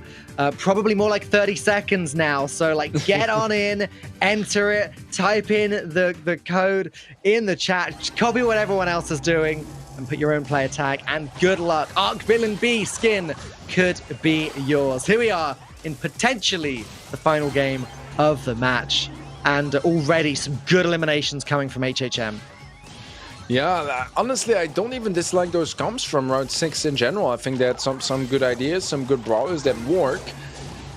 It's just the execution has not been good enough so far. As once again, it's 1,000 to find a kill with a Piper on that Mortis close range. That's just not ideal. Absolutely not ideal. 31% for HHM. It's a better start from round 6 than the previous game. But I mean, 100-0, better is not, you know, a very difficult task to achieve. Well, there you go. Complete lockdown, complete shutdown yet again from HHM. 1,000 is going to sit comfortably in the center. Prince and Green Eyes trade. All right, hang on a second. We got a rogue Mortis. We got a Mortis on the hunt for a Piper. Okay, neither of them got eliminated. I'm kind of surprised. That was an anticlimactic end to that fight. Yeah, they both just decided to part ways, you know? Yeah. To not really pursue that encounter.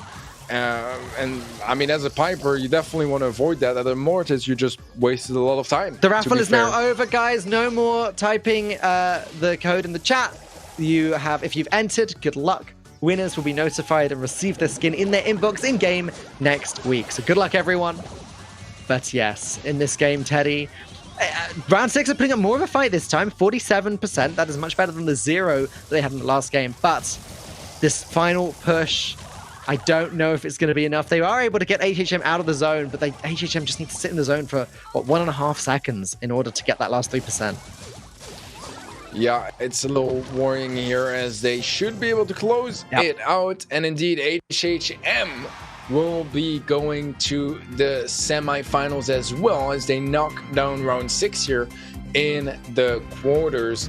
Honestly, it was a very dominant performance from them. Not quite as dominant as our previous a quarterfinal, but still, honestly, just a really, really solid performance from HM, and not really showing any signs of weaknesses just yet. There was some improvement from round 6, though, in that final game, so that's a good sign for them. There was, but generally, HM did have round 6 outclassed, and again, round 6, I think it's a really nice thing for them to sort of been able to play today with relatively low stakes. Obviously, they're still competing for prize money, but because they weren't competing for a world slot, they could compete with relatively low stakes, and now they can take it on the chin, go away and be like, okay, we need to work at this, we need to work at this.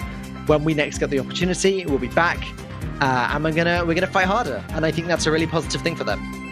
Yeah, absolutely. I mean, it's better to, as you said, have some of your first experiences in the Brawl Stars Championship when the stakes are a little bit lower for you, when you don't have a world finals ticket on the line, because you can just get used to, the format, the pressure, but also the competition and how strong and fierce your opponents are going to be. And looking at those stats, I mean, I think that's very reflective of HM's performance overall this match. Very, very strong and just looking a lot better than round 6. You said it earlier, outclassed, right? Just at another level. Yeah. Either way, congratulations to HM. We'll have to see how they can do against Trick of China, who is one of the best teams in the region, a little bit later in the second semifinal. But the first semifinal we have is going to be Nova Esports up against TKE. A very exciting match for sure. Nova Esports undefeated, but TKE, the underdogs, but doing pretty well so far today. While we get that one set up, though, I want to take a moment to learn about TIG Origin. They have got their spot at Worlds secured. Yeah, they weren't able to qualify to the semifinals today, but that's okay.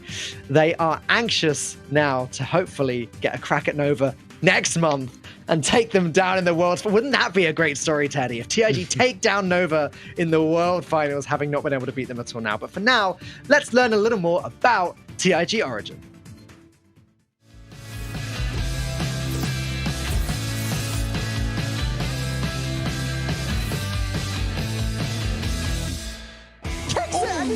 Get saved by Austria. And now, TIG Origin are so far ahead. Can't do anything at all, and that will cross the line. A great advantage then hands over to TIG. Hello， 大家好，我是佳佳，我来自福建福州。Hello， 大家好，我是阿水，我来自湖南怀化。Hello， 大家好，我是 YK， 来自福建福州。Hello， 大家好，我是 Jason， 我来自广东。我是 TIG Origin 的队长。我们是刚开始就谁也不认识谁，然后通过可能就游戏里面在玩国际服的时候，游戏里面认识一些人，然后就是 A 认识 B，B 再认识 C， 那么 A 通过 B 又认识了 C， 以这种方式慢慢的就相互认识了，然后建立了一个游戏的群聊，然后最后大家都熟悉了。15 percentage points remaining. 10, it's tied at 1990. Trick of China need to move into the zone. They need to do it now. Good night goes down. 4 seconds to go. I don't think they can get these eliminations now. Jason 作为队长的话，那主要是能够稳定住我们的心态，就是比如说像劣势的时候，他自己那边可以先稳定住，然后帮助队友稳定住心态，然后从容的面对对手，然后让我们不要紧张。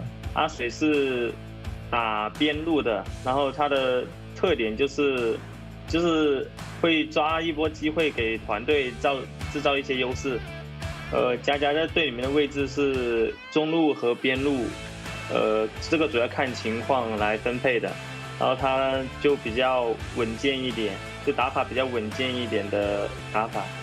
然后 YK 就是这个是我当时他的就是游戏成绩比较出众了，然后当时在同一个战队，当时发现这个人打得特别好，然后排名也比较高，然后这个人的就是优点就是稳健，非常的稳健在游戏方面。然后佳佳是最后认识的。I think it was going to be a difficult one to score with that in play, but they've got to hand it there. I mean, for the stay in the mix, Plus going for a shot, but a little cheeky trick shot to finish it off. Lovely to see it from Plus there. 心情的话，首先肯定非常高兴能够进入这个全球总决赛，因为这个机会还是比较难得的，因此当然高兴的同时也会有所心理压力，因为面对全国各地那么多强队，我们还是需要就是花更多的努力。就首先的话，毕竟都是全球的很顶尖的队伍，我们肯定要做更多的练习，然后准备更多的战术，而且每个队伍的风格可能不太一样，我们可能需要多研究一些录像什么的，关于对手的，多看一些对手的录像，研究一下对手的套路和风格，然后准备更多的策略和应对方针。毕竟也是代表中国大陆赛区，也希望 TIG 能够走得更长远吧。TIG 刚开始的时候打得还可以，但是还是有点不足嘛，因为我们还是总是缺少了一点战胜那个 Nova， 但是到了后面出现的问题可能会越来越大了。我希望在后面我们就进行去商量一下怎么调整，来迎接接下来的各种全国的玩家嘛，因为我们是要参加全球总决赛的，希望不要做得太难看之类的，还是加油之类的吧。首先的话，希望中国大陆赛区可以取得一个好成绩吧。第二的话，希望晋级全球总决赛的16支队伍能给全球的玩家带来一场精彩的比赛。然后最后的话，希望我们的《荒野乱斗》这款游戏可以越来越好。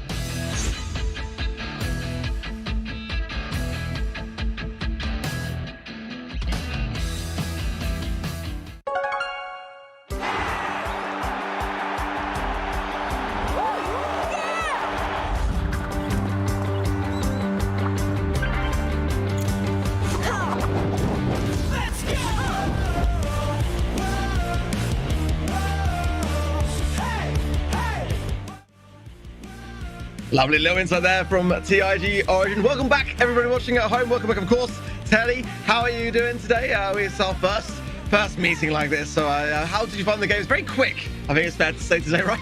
Yeah, so far it's been really quick. I mean, in the previous two matches, we had two heist games that were 100% HP on one team, 0 on the other, and also a hot zone game. You just don't really see that often, you know, in such a quick succession. Really fast games overall. But we are here in the semifinals now. Nova Esports versus TKE right now. Later on, Trick of China versus HHM. I mean, I'm looking forward to see Nova China here against TKE, because TKE, they really caught me off guard against TIG earlier.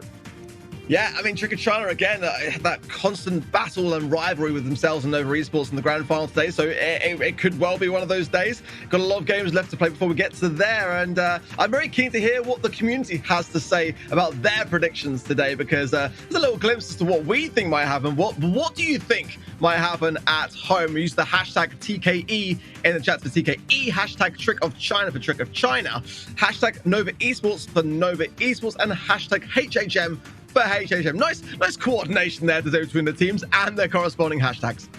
Yeah, this is your chance to let us know how you feel about those teams, who you think is going to make it all the way and win this monthly final. And honestly, we want to know. I mean, you know, right now, I want to say Nova Esports, just because, you know, so far they've won it every single time.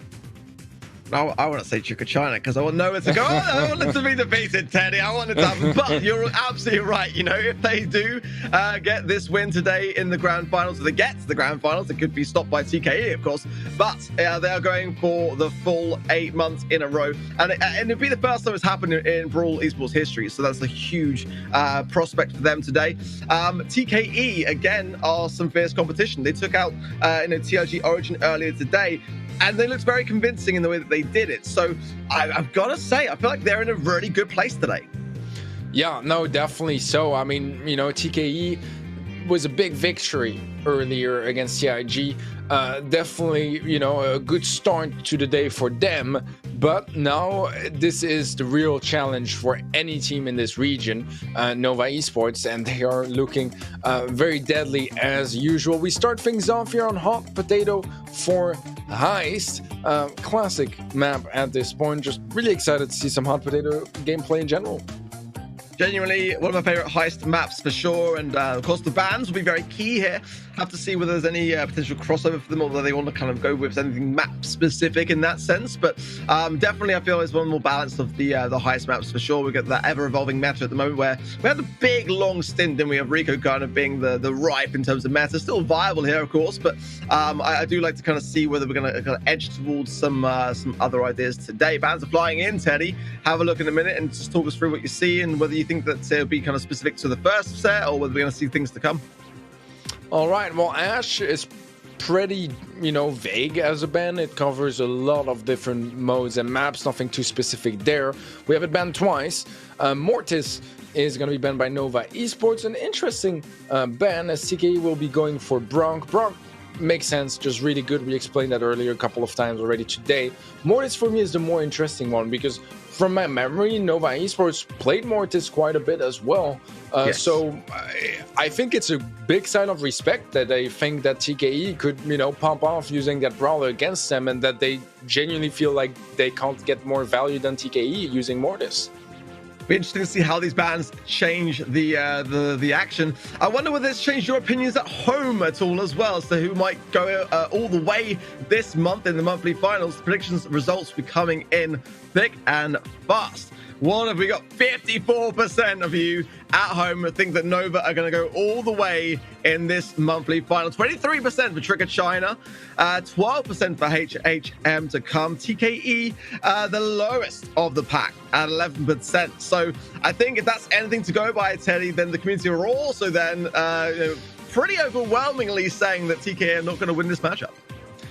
Yeah, I mean, 54% for Nova Esports makes a lot of sense. I think also voting for Trick of China makes sense, because we've seen those guys go pretty far in the bracket over and over again this year. Also right now, keep in mind, they're on the second part of the bracket, which means that they would not face Nova all the way until the grand finals, which I think is a very good sign for them.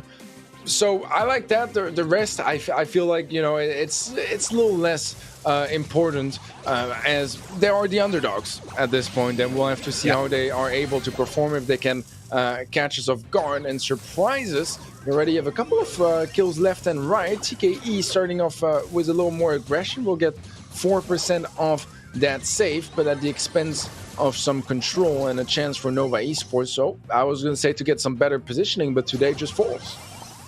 Yeah, Spartan got the supply drop in for himself, being greedy in that respect and taking it first, but nothing wrong with that. At the end of the day, he's going to need it for this defense. There's XY coming in now with a swipe to the safe and get some value in the process at the same time. Supply drop now going to surely go to today, but holding on to it. Is this going to break? Yes, it will. So the air superiority star power in play. Great timing on that super from OU as well, and the damage now starting to hit home for Nova.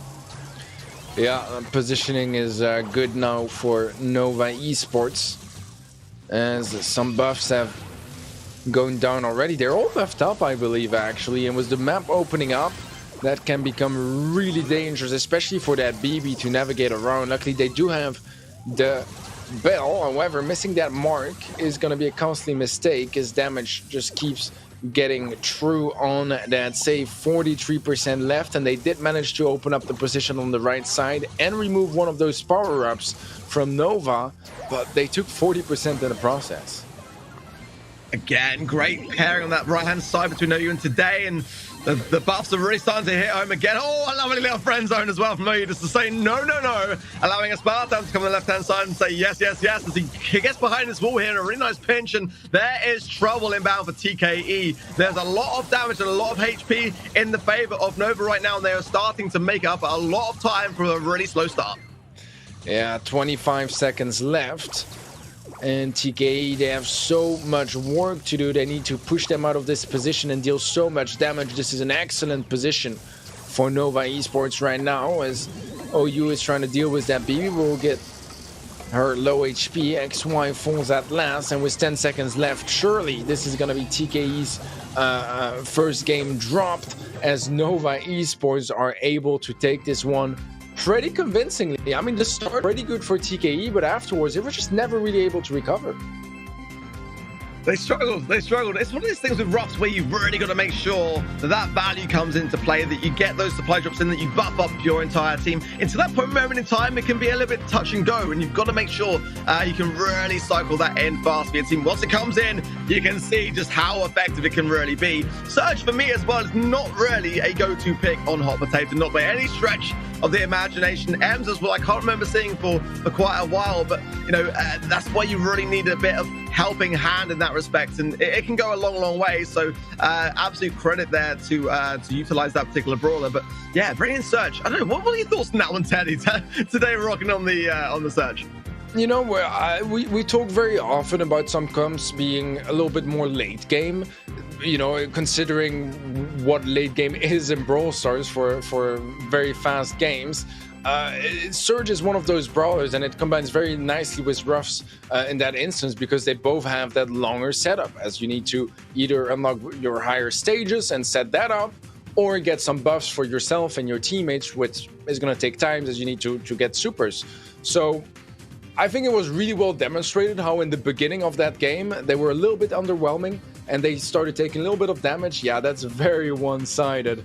But later on, they managed to pull through once they actually had those buffs. Once the Surge was buffed up as well and hit those later stages, they were able to dominate.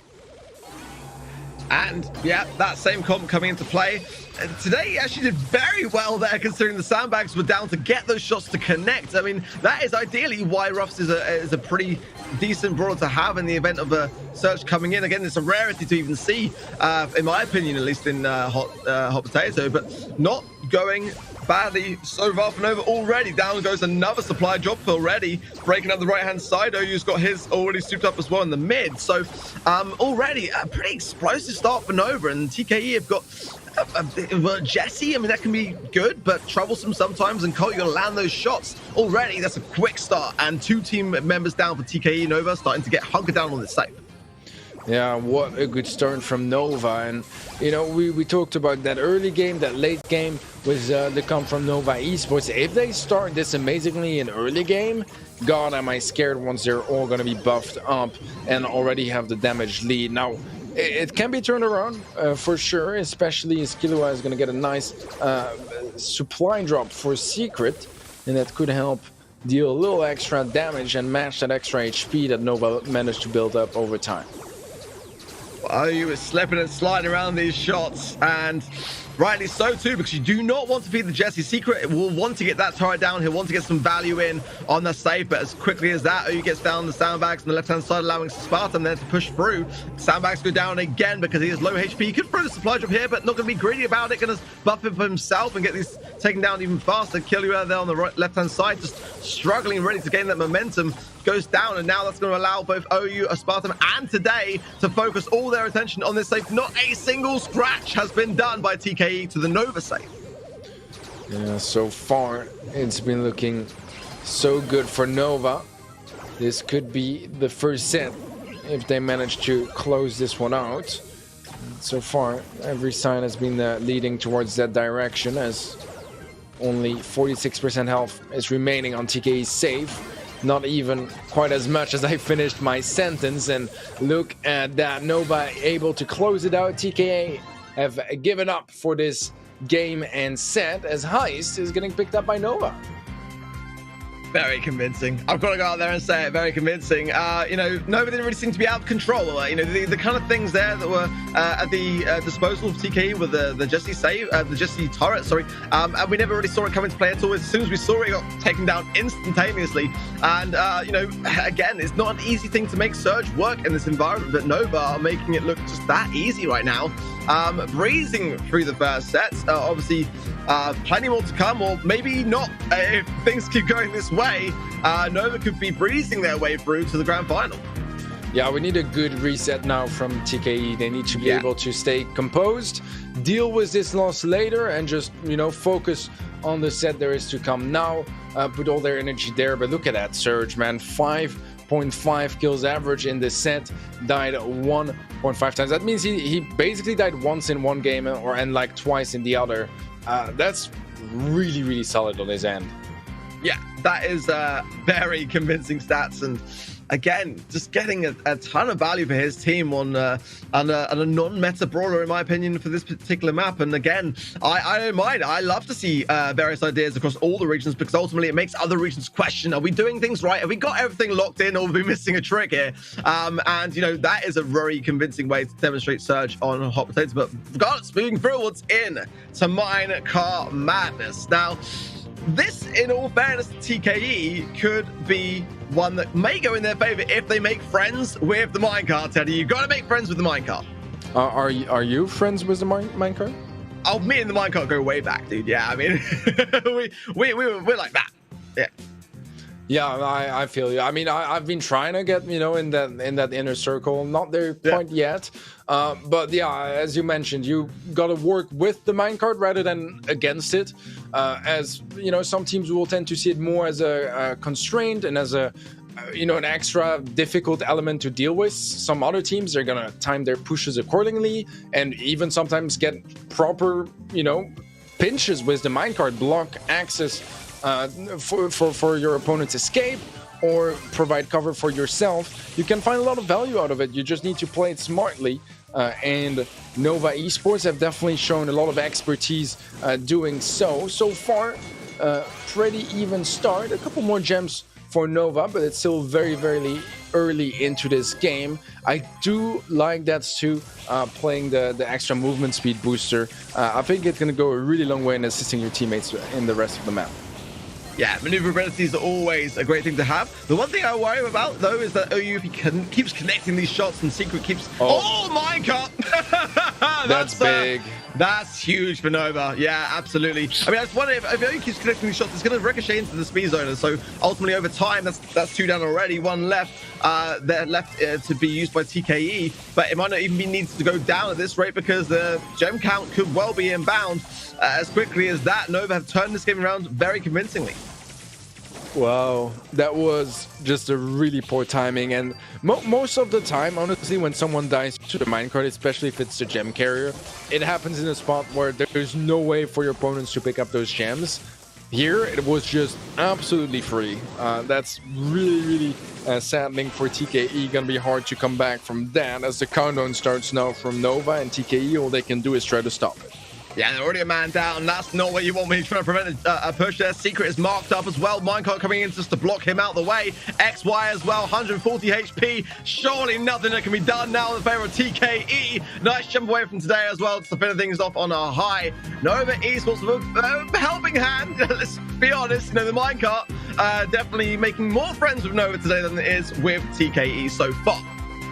Yeah, I was gonna say, I think the minecart is friends with Nova today, because look at that. Look at that. That's violence. That's violent. Barely had the time to land that the second hit already came true. Yeah, and all that value, all that progress made just went straight into Nova's pocket. And yeah, oh, you got a little clip there, just to remind Nova that, you know, yeah, we're on your side for now, but we can change, we can evolve with the game and take you on unaware. But oh my word, 45% damage for OU. Of course, most of Brawler being the M's we saw in Hot Potato, but 0 deaths. I'll go out there and say it, 0 deaths.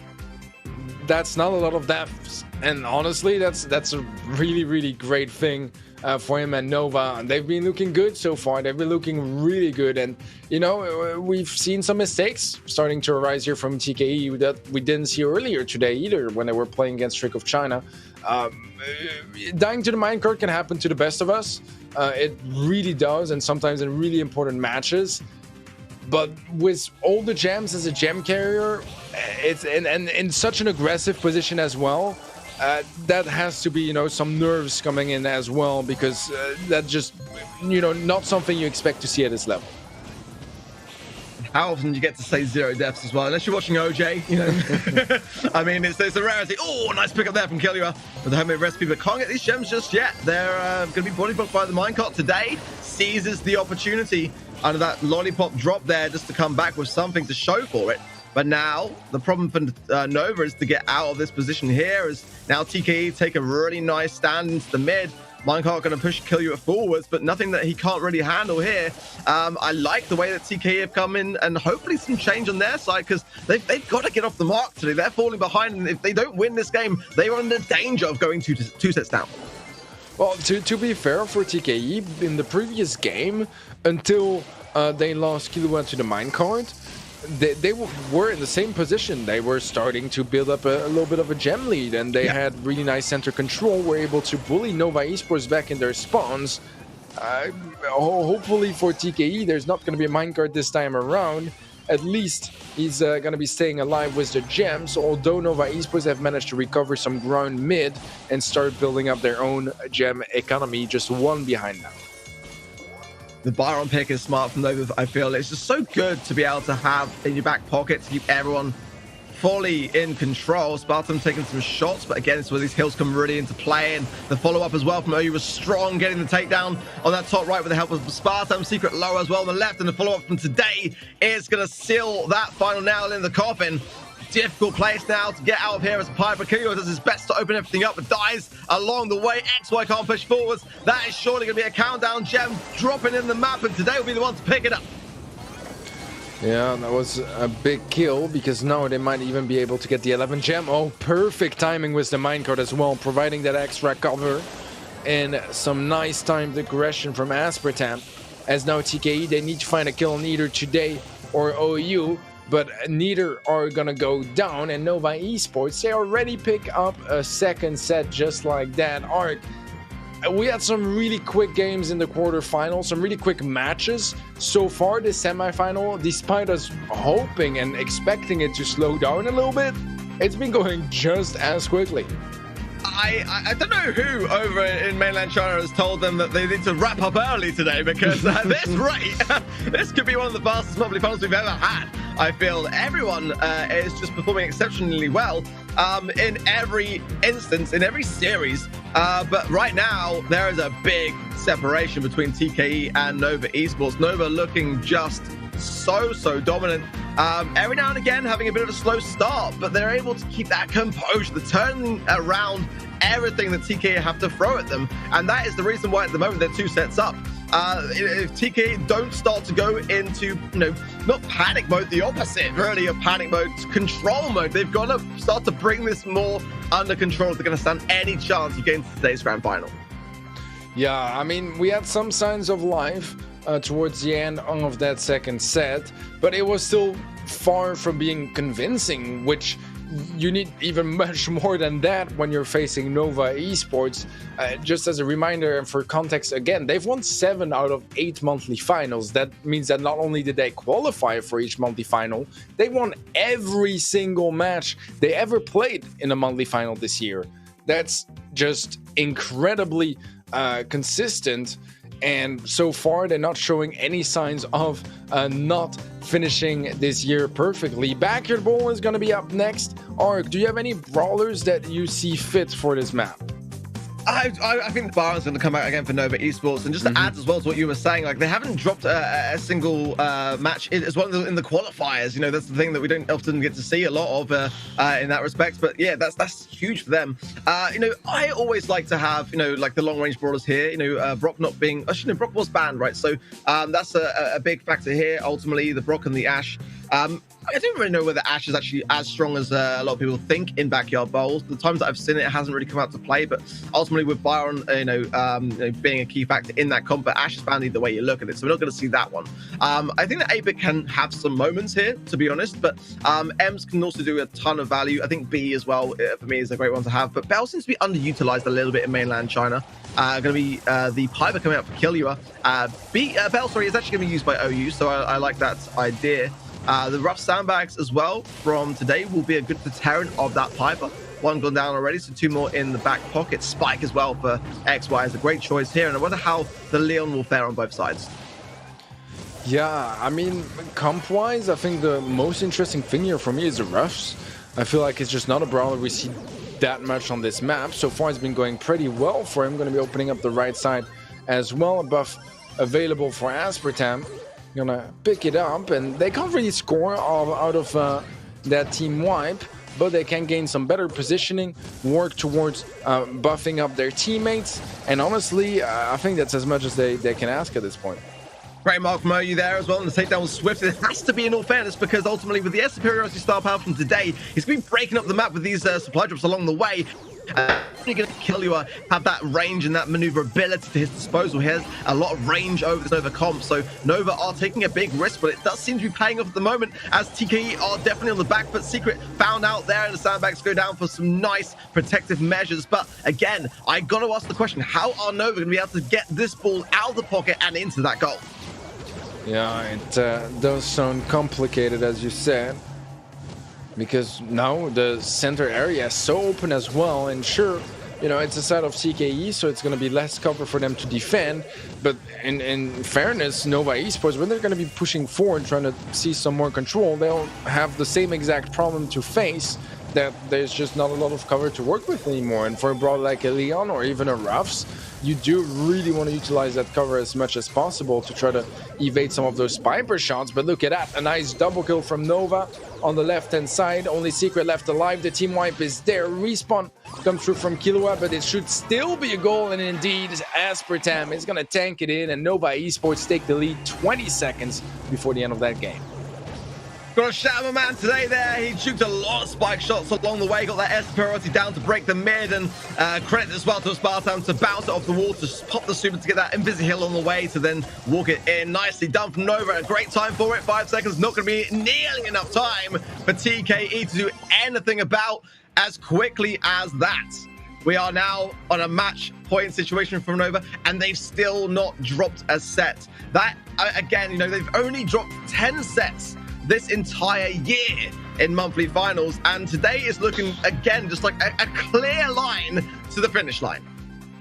Man, Nova have had such an incredible year, and they are just a single game from attending yet another monthly final, grand final. That is just another level of consistency here, of domination in the mainland China region. They're looking good, man. They're looking really, really good. And to be fair, so far, for the most part in this match, they never really even looked too challenged. There were a couple of moments in Gem Grab where I did feel like TKE stood a real chance. But out of the 2 sets and a half we've seen so far, it's been so convincing from Nova. It doesn't even feel like they've had to, you know, pull out any crazy tricks just yet.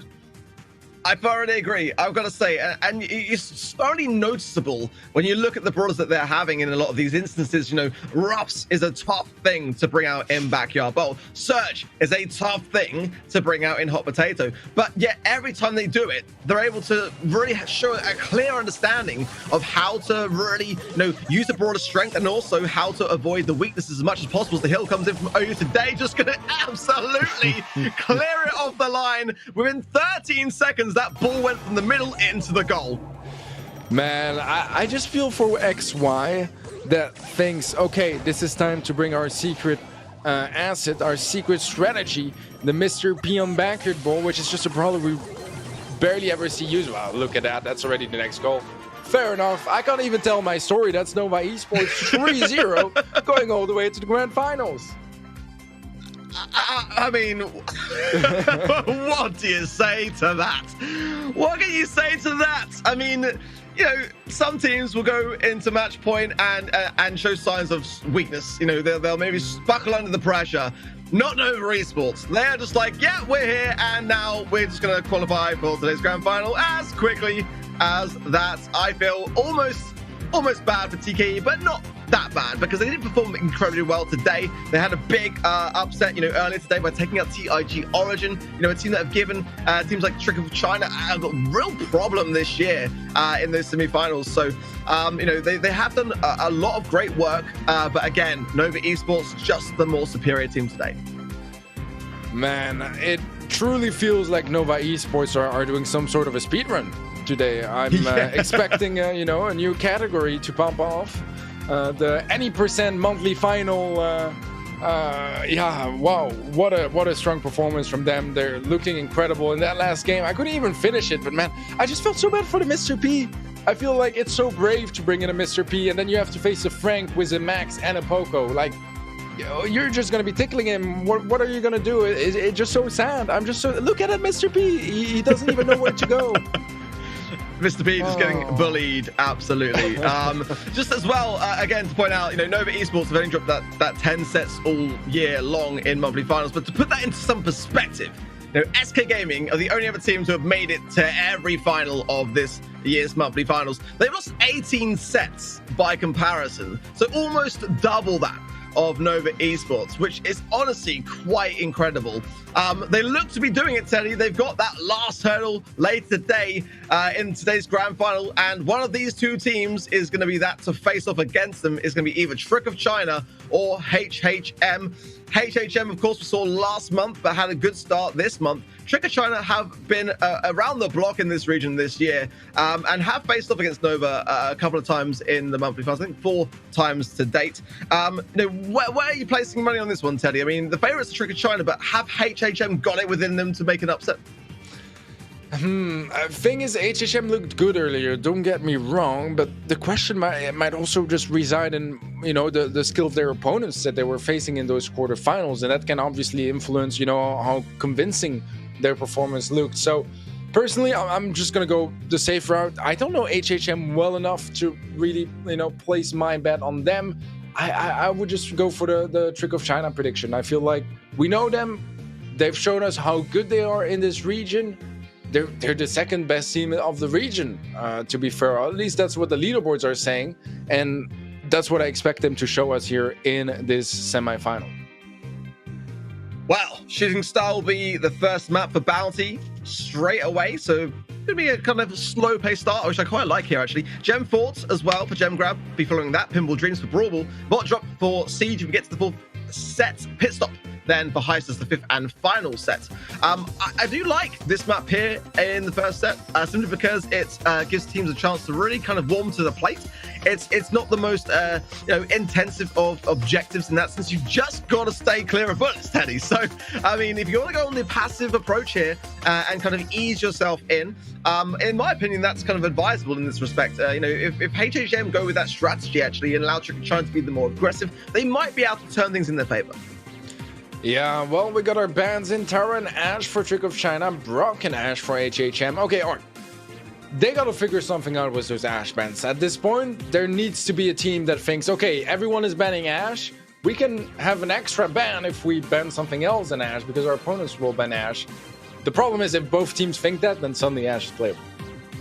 This is where the mind game starts to take it into effect. Yeah, absolutely. And I think at the moment, as far as the story is concerned with Ash, just no team wants to take that risk. But I thoroughly agree. You know, it is ultimately only having 3 brawlers out of the mix. So, you know, if a team wants to take that risk and there's only one more opportunity today to do that, I'm sure Nova looking from the sidelines kind of thinking the same thing. Well, both of these two teams have banned Ash, so maybe we can go with something else here.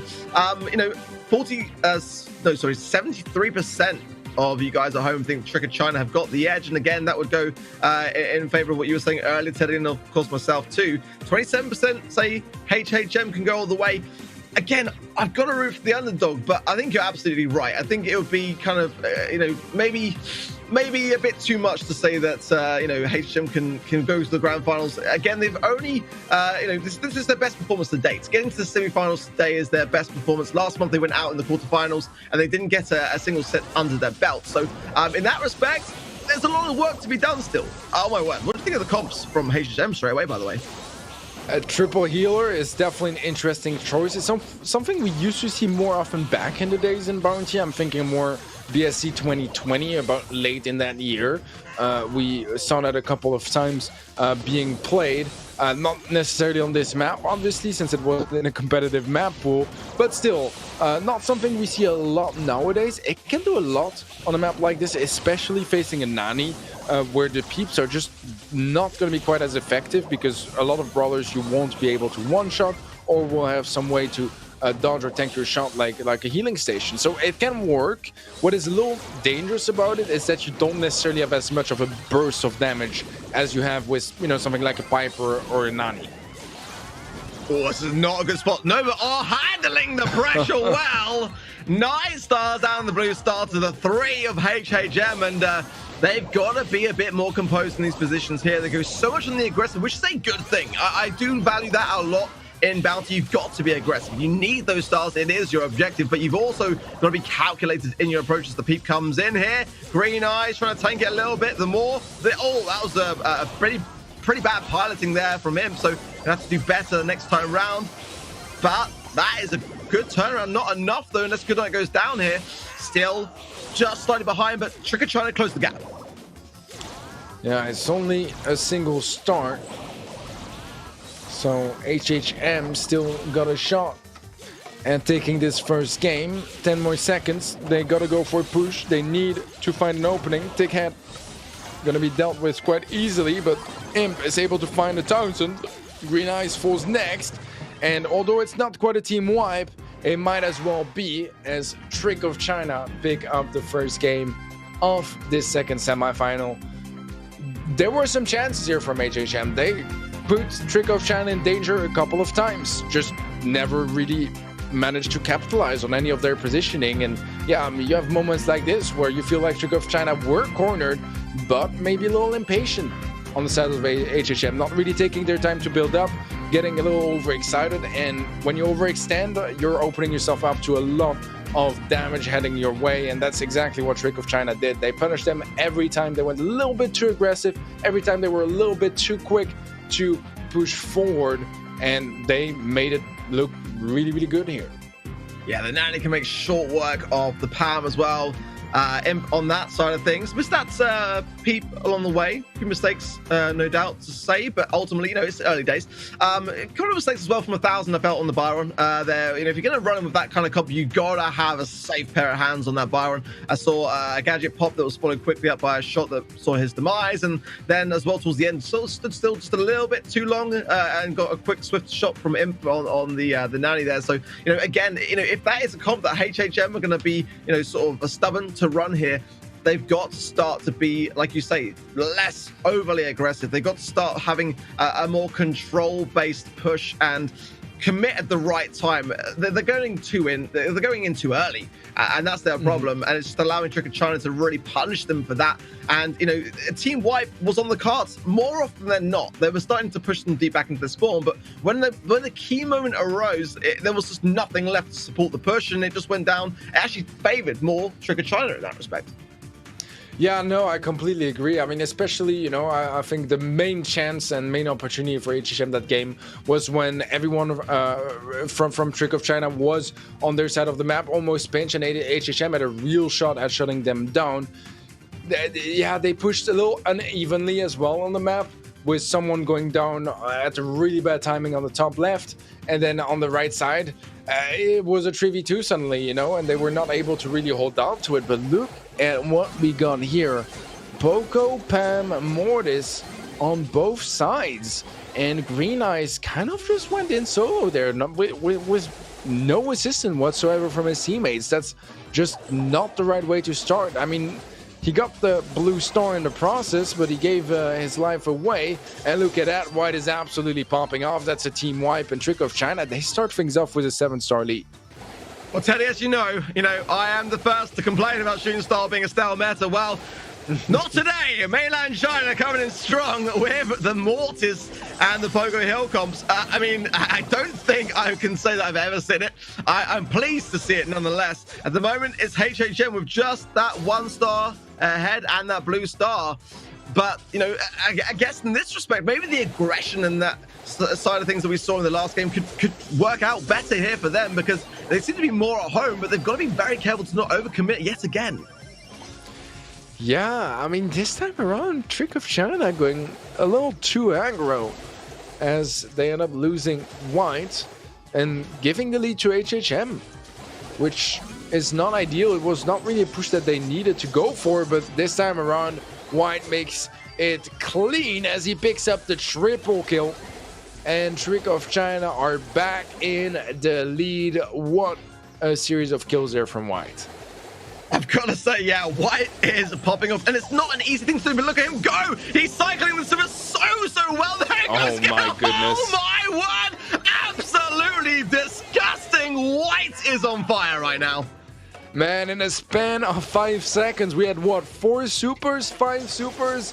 That is an inhuman amount of healing, and he's not done just yet, just keeps going, does end up getting shut down, but it doesn't even matter anymore. He's done his job already, and that's already set number 1 going to Trick of China. Oh my word. Again, prior to that, never really seen much of Mortis on Shooting Stars. I think it's fair to say happened. But when it did happen, boy was that explosive. White absolutely doing his thing, and what a delight to watch. They made that look so easy. I've got to be honest, these were very, very dominant pinches there. I mean, it was a bit of a struggle to see what was going on some of the time, but what you did see, without a doubt, was the Stars coming back out of those situations in favor of Trick of China. Yeah, man, that was such a lovely game there. I feel like, you know, you have brawlers like Poco and Pam here, which are kind of complicated to pop off with. The skill cap is a little lower. There's not that much craziness you can do with them. Obviously, you know, you hit your shots, you dodge, all that stuff. But especially in the mirror matchup, it's pretty still gameplay. But Mortis is really where you can absolutely pop off. The skill ceiling is so high on this brawler. It's so hard to play, and White just showed us that he can do it so much better than Green Eyes. Look at that, 7 kills that game. That's 5 more than the Mortis on the other side, and that just goes a really, really long way. I mean, there's barely ever games where someone gets 7 kills and you lose that game. I'll be happy to stand corrected later, but I'm pretty certain that there were 4 supers earned there. 3 were used, I think, and 4 earned. My word, that is quite the Mortis cycle. And again, on Shooting Star of all maps, what is life? But again, this is Mainland China. It keeps you guessing, and that's what I love the most about it. I would like to see that comp actually be translating through the regions, but we are swiftly past Bounty and quickly going into Gem Grab. Gem 4 up next. Again, you know, that Mortis, which is banned so much today, now making an impact. I wonder whether we're going to see any more of it. I don't know whether we'll see it in Gem 4 myself, but oh my word, if we do, all I can say is I want to see more plays like that. Yeah, absolutely. So, I mean, that was very aggressive. That was a lot of action. And that also shows why some teams like, I think it was Nova Esports earlier that banned the Mortis. I think they know why. I think they know why. Gem 4 coming now, as you mentioned, that's going to be very different gameplay. I mean, usually I would say a lot more aggressive, a lot more action than Bounty. At this point, after this set of Bounty, I don't know what to expect anymore, Ark. That's the best part, though, about this region. You know, you don't know what to expect. The unexpected occurs, and that is only ever a good time, in my opinion. You know, the Tara ban, I feel, is actually quite key here. I think this is the most, like, the best place to have Tara for me. I always vouch for that side lane action that she can bring, and the effectiveness of what she can do, and the turning points that you can have as a result of that pick in Gen 4. The Jackie worked out well earlier today, this big tanky comp combining with the Jean for HHM, but Trick of China have got the control, bringing in the bow as well, and Bo is in a great spot. We've seen a load of Bo across EMEA, across North America and LATAM North, and now you know, Mainland China is showing us as well that they've picked up on that same idea. Yeah, I like that a lot. It shows a lot of research as well, and a lot of awareness of what is going on elsewhere, or just here understanding the current meta very well on the set of Trick of China. Bo, as you mentioned, a brawler that we've been seeing more and more. It's really hard to situate him right now, as I do feel like most teams don't want to play him too often either. And it's very situational, and also only a couple of teams that are comfortable with it. But if you look at the score so far, it's a really, really nice gem count for Trick of China. HHM got a really important pull and kill onto him to create a little bit more space and a chance for them to start building up that center position. That's awareness there from Imp, and Green Eyes stunned but survived. There's a bit of a missed shot there for me, but now picked up, nicely done. Countdown inbound as well, 11 gems, and yeah, Imp quick on his right hand side to locate the Jackie there. The mine's in the mid, nicely placed by White as well, which means that obviously everyone has to evade them, and Green Eyes is gonna, yeah, oh my word, good night is popping off on the Rico as well. A very good defense on that countdown by Trick of China. Wow, that was solid from Trick of China. I mean, yeah. it was solid from beginning until the end. There were, a couple of mistakes, a couple of problems here and there, but for the most part, they were always able to adapt and make sure that they kept that winning strategy up. Great game, great team play from Trick of China, and as you said, good night, popping off a little bit on that Rico, making sure that there's absolutely no chance for HHM to do anything in this game. 0 deaths again for White. I've got to say, he is playing exceptionally well today and doing a ton of work for his team. Again, just a few mistakes here and there, but nothing crazy. And again, the results do speak for themselves so far. The pressure inside this cooker that is HHM is mounting, and they are soon to be cooked to a crisp if they're not careful. In a second, we could well be going through to our third and final set. I like the comp, though. They don't seem to have, in my opinion, any lack of understanding when it comes to the meta. It just seems like at the moment, the edge of the skill and the utilization of these brawlers is going a little bit more in favor of Trick of China than themselves. Yeah, I mean, that's the tough part about Brawl Stars. There are so many different skills that apply towards your team performance, whether, as you said, it's the awareness of the meta, it's the awareness of your opponents and what they personally enjoy playing, mechanically, team play, all those aspects. It's a lot of different stuff to work on, and in Trick of China, they just have that extra experience that gives them a little bit more of a versatile bag in general. So looking at the situation right here, Green Eyes, very low HP. If he went down, it could have been a totally different situation, but he's still alive, and he should be able to pick up those extra gems, but doesn't dare to just yet. Wants to make sure he at least gets to keep the ones he picked up right now. So instead, it's going to be White to take them, as Trick of China have a very slim lead. Green Eyes, though, quick to get back to that center area. Yeah, good night. Wasted the gadget before, but used one then. He's got one left then for that reason, and goes down. Imp was struggling a little bit. The rover retreat coming in for HHM is a difficult thing. There's just something you see a lot in North America and Latin North and the Rico, and I love it myself. And you can see just how effective it is combined with that bouncy castle gadget now to utilize both the speed as to when you want it and then bring back the health when you need it. Green Eyes, though, doing a good job of patrolling the mid and trying to pop these mines whilst he jukes the shots from White, and doing a good job so far there. Get that rover retreat, great for doing so there, just being able to braze past these mines, and Green Eyes, dashing away too. But now the pressure mounting a little bit as HHM starting to slow their control here. 1,000 coming in to try to help out, and I think a good time to do so as well because the gems are pretty tight. Yeah, it's still very close, but if HHM can pick up those 2 gems, they can start a countdown that Trick of China will be struggling to interrupt. However, the opening is there, and Trick of China, oh, nice kill from Goodnight. Goodnight was a double kill. Gonna be creating a lot of space for Trick of China to build up their own gem count, and soon enough, there's gonna be a countdown going their way. Green Eyes breaking the mid. There's the countdown inbound, but if this mid control can get back in favor of HHM, they can stop it.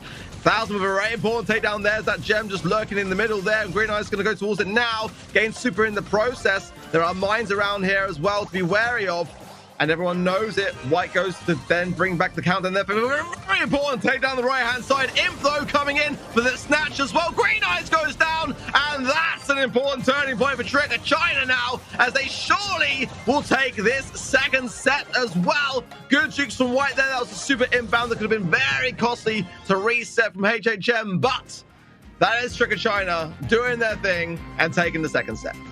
Man, I feel like this was the first game where I thought HHM actually got a real shot. They've shown us here that they could absolutely have taken this game away, and it took some clutches from Trick of China to turn this one around. Problem is, those games, there should be more of them in a matchup like this if HHM realistically want to take this home. And it's not over yet. It's 2-0 for Trick of China. There's still at least a set to go. But HHM need more of those really close games, and once those happen, they actually need to convert on them. They need to turn them into victories, because right now, Arc, it's 2-0, and it's still going fairly fast for a semifinal. Have we dropped a single set today? I don't think we have. Maybe I don't think so. We didn't drop any in the first part of the quarterfinals. Did you drop any in the second part? I was watching from the start. Yeah, so we haven't dropped a single set yet today. Mainland China is absolutely cracked right now and looking to rush through. I don't know whether people got plans or what, but I mean, it is the weekend, so I wouldn't put it past them. My word, today is flying by. Trick of China making it look pretty easy. I've got to say, though, HHM are not playing badly, in my opinion. Yeah. I mean, there's a couple of mistakes here and there, but it's just simply the fact that Trick of China are just punishing them for everyone that they do make. And that's the problem, really. Pinball Dreams is not a great map to have if you're HHM, because as we've seen, I mean, I'd love to actually count up how many seconds we've had in total on Brawl Ball today, because there has not been many. Pretty much some of the fastest games of Brawl Ball today, and I don't know how that fares in comparison to what we might be about to see. Man, it's been quick. It's been really quick. We've mentioned it a couple of times, but they've not been messing around today. Those guys, I think they want to go home as fast as possible, you know? I mean, they're winning the same prize pool, whether they, you know, played the whole best of 5 or finish it in 6 games. Anyways, Pinball Dreams, do you have any predictions comp-wise? Any, you know, well, we already are I'm going to here. predict it. Buzz, Sandy, Byron, what else is a good brawler here? Leon's a great brawler here as well. Stu, yeah, man. Oh, and look at that. That's, spot on, really. Good night, gets some good damage. All the past the Green Eyes, though, taken care of by Imp, and very importantly so. Not going to see a 15-second goal then. It seems that he might be in for a bit of a longer matchup this time around. Man, I still can't realize that you were correct on every single brawler they were going to play. Right? It just shows the research, you know, that comes into casting a game like this. But you could say I did my homework, Teddy. You could say I did my homework. You certainly did. I mean, I'm amazed. I'm amazed. All right, Trick of China pushing forward, getting some pretty good positioning now. The stun not going to connect there from Goodnight. Follow-up will as Lovebird goes down. And Trick of China have a shot at turning this into a goal. Goodnight was the one. Wow. Goodnight was the double. White does go down, and Lovebird will create the space. But look at that. It's not going to be enough to pick up the kill. And that should slow things down for a little bit, as Lovebird is not looking to slow down anytime soon. Pumping his super already, but will get scouted. Good night. It's just honestly living up to his name today, just turning out the lights on everybody with these consecutive stuns on the Buzz. And now in a great spot to earn his super yet again. Green Eyes, I've got to say, mate, I worry for you. Oh, he did that well, though, to his credit. And the Byron Hill's coming in, keeping him to play. Can the pass get through? Not to Imp, at least. And White has now a chance. Nice, sweet dream stun there. Oh, Imp's going to pick it up as well. But Lovebird again on the defense. Coming in clutch for HHM. Lovebird has been doing so much work for HHM here to just keep them in the mix, but with only 35 seconds left and overtime on the horizon, this could be a bit of a scary overtime for both sides. A mispool from Goodnight. That grapple is gonna be painful to reload again. Takes a little bit of time. We'll get it now, but gets greeted immediately by a super from 1000. Which should dissuade him from pursuing too much. Here does get the kill anyways onto Lovebird. Push is coming forward. Green Eyes with a great elimination. Supers the ball away, will create the space that HHM need to make something happen in this overtime. Imp is giving a lot of space to Green Eyes, and yeah, the charge shot, it does get caught by White, but he's in a 1 versus 2. Bit of a mistake there, I feel, from Green Eyes, but now, oh, maybe a chance to make up for it. Lovebird! Can he make it off the line by White? I was gonna say, Lovebird's been doing so much this game for his entire team, and I thought that was gonna be his moment of glory, but it just went to the hands of White. Pass now to White. Can White make something of this? He's got super, but he's gotten to use it. He must be very confident in holding his position here. Lovebird's the last saving grace. Green Eyes comes from behind at the same time. Oh my word, this is like potentially going to end in a draw. If HHM can keep this defense that they've had for the most part of this game, then we might be having to play this one out. Yeah, this is going to be a draw arc. I don't really see another way around it. Maybe a final push there from HHM. Green Eyes pushing forward, but he does end up going down. And now time is just out for both teams to make something happen. And the first game of Brawl is going to be resulting in a draw. I mean, it's not quite a win for HHM, but at least it's not a loss, which is going to be, you know, ending some of that momentum, slowing things down a little bit. And I think it really doesn't hurt at this point, you know. And so sometimes you just need to slow things down. You just need to, you know, take your time, make sure that you take the time to address things calmly, have a bit of a chat with the team, and just slow down that momentum that so far Trick of China have been surfing on this match. And I think that could go a long way for HHM.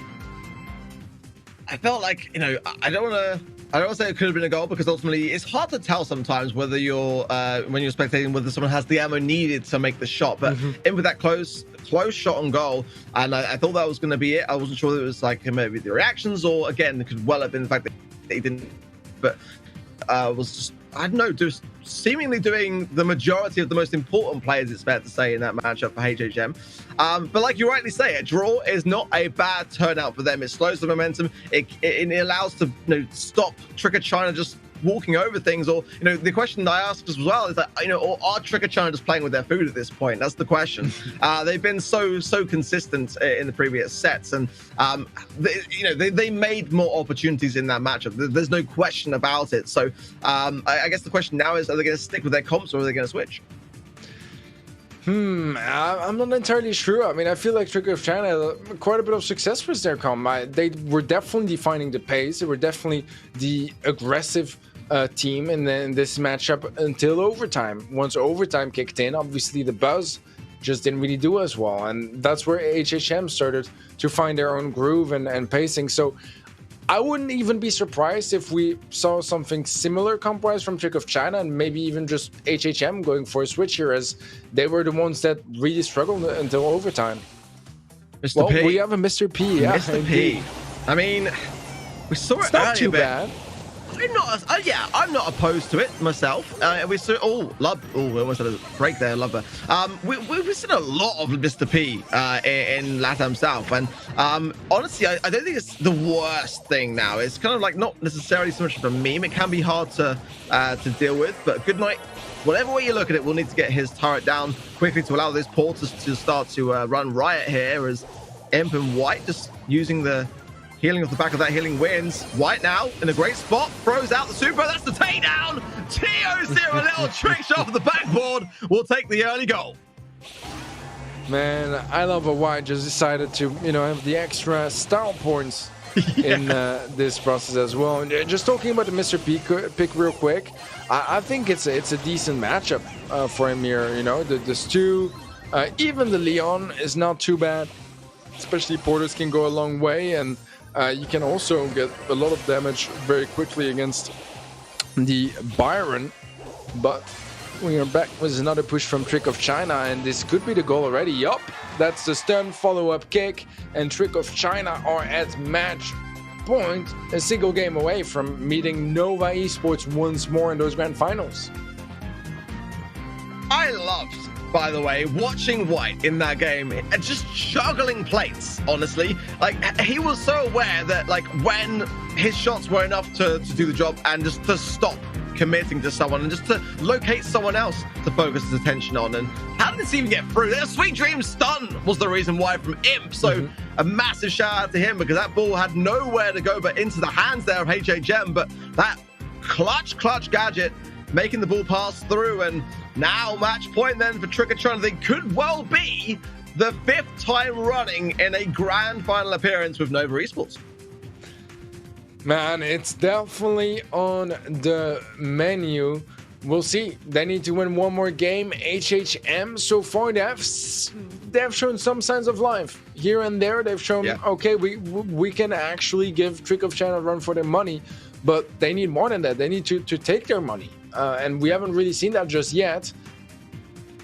They got to start now, because otherwise it's going to be the end of their journey, not just for today, technically for this year, right? Because it's the last show here for the mainland China region. So got to go out with, you know, a boom. Got to go out absolutely strong here. And this is their chance to do so, as we do have the bus coming in this time around for HHM. And that's not going to be an ideal pick, that Dynamite against the Buzz. I'm not sure how well that's going to do. Yeah, I feel you, Teddy. Let's see. I mean, it's a tough thing to go into a semi-finals for the first time up against a team that have been in the semi-finals every time this year. So in credit to HHM, they're not doing badly under the circumstances, but they're not doing great either, let's be honest. So far, so good on the defense side of things, Trick of China, but Green Eyes, yeah, that's a miss, super possibly the pressure getting, but then the gadget will go in. But Good Night was able to take care of that. Not an easy thing to do with Dynamite by any stretch of the imagination. And now the Hills are going to come in so clutch here. Oh, the pump! Beautiful, Teddy. Man, that's a masterclass, utilizing Dynamite's utility to its best with some great team play and individual plays. I want to say, man, White has been shining this match. His dodges are unbelievable. He's shown some beautiful plays across the board and just a very smooth gameplay as well. Really lovely to watch. Him going very aggressive there is going to be punished for it, but the trade is there. White is there with the super to capitalize. Good Night was a bit of a questionable play there, going maybe a little too aggressive for Dynamite. Well, it's very good on defense. It's not the first time I've seen Dynamite played on this map. I was watching AC Milan Clash playing the other day. Oh, beautiful there from Good Night. He's going to be one shot away from Super after that.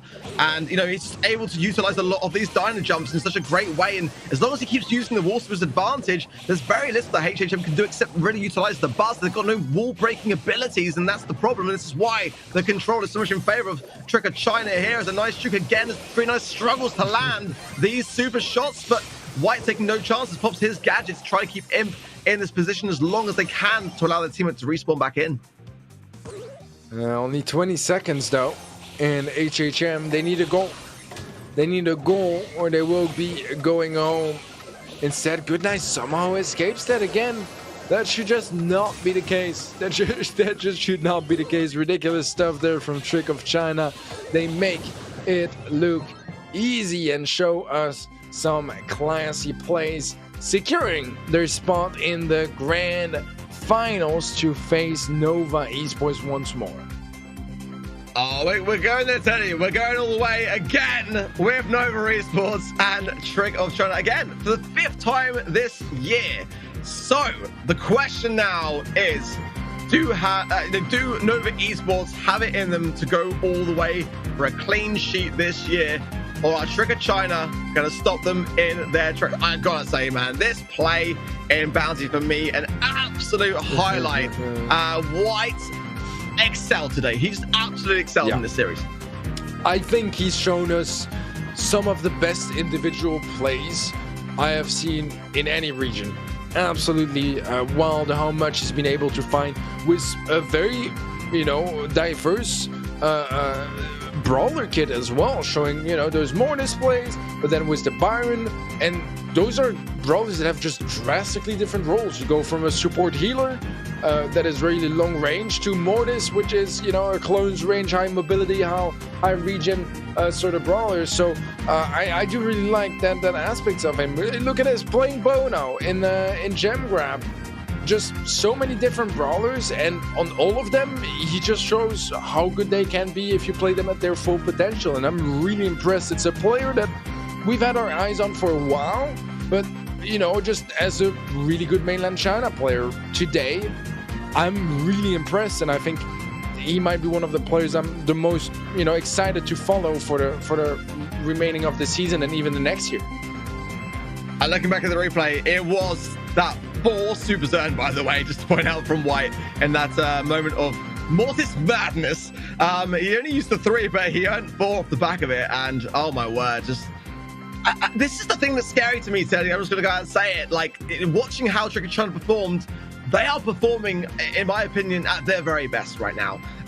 Is their best enough? That's the question. Is it enough to take on Nova? They've gone back and forth so many times now. Trick of China, one of the few teams that have been able to take away sets from Nova Esports this year. Again, they've only dropped just those 10 in monthly finals. But, I don't know. Is this month going to be the time that we see a couple more dropping off? I think it might very much be possible. I think you're completely right. To my eyes, this is the best Trick of China I have seen all year, and honestly, even last year, So this is their chance, but that means that now is the time to capitalize for them, because in the end, they have not won a single monthly final this year, right? Nova Esports took every single one of them. This is their golden chance to take one home, and it's the moment to do so. I don't know who ordered donuts, but there's a lot of donuts on that bracket. My word, 2-0s and 3-0s is the story of today. But what is going to happen next? I mean, you know, ultimately, I guess you got to hand it to Nova Esports, but maybe that's my subconscious shining through there, Teddy. Maybe I'm rooting for the underdog here. Yeah, I mean, on the one hand, I'm hoping for the 8 out of 8. I think that would be just, you know, the logical conclusion of this year, and what is also just deserved by Nova Esports for how strong they've been during the entire year and how consistent. On the other hand, I want to see Trick of China win, because I want to see them, you know, with the progress they've made throughout this year and finally being able to beat Nova Esports at last. So I'm torn, Ark, but I think I'm going to try to see it the positive way, and I'm just going to be happy with no matter what the outcome is, because honestly, both are just really exciting. Teddy, you're happy. I'm not happy right now. I am furious. Jesse, okay? I don't want to hear no time to explain. We've had that fob off. I don't want to hear that. You've got some explaining to do, and I want to know more right now. The trophy, it's gone! Our evil plan is working. She has followed her orders. I know who stole it! They must have really had a grudge. Glad she ain't my kid. That's right. I waited till Frank's party. Uploaded a virus to the security system. And with my feline friend, I stole the trophy! No one will walk over this kid again. And now that I'm part of the gang, this is just the beginning.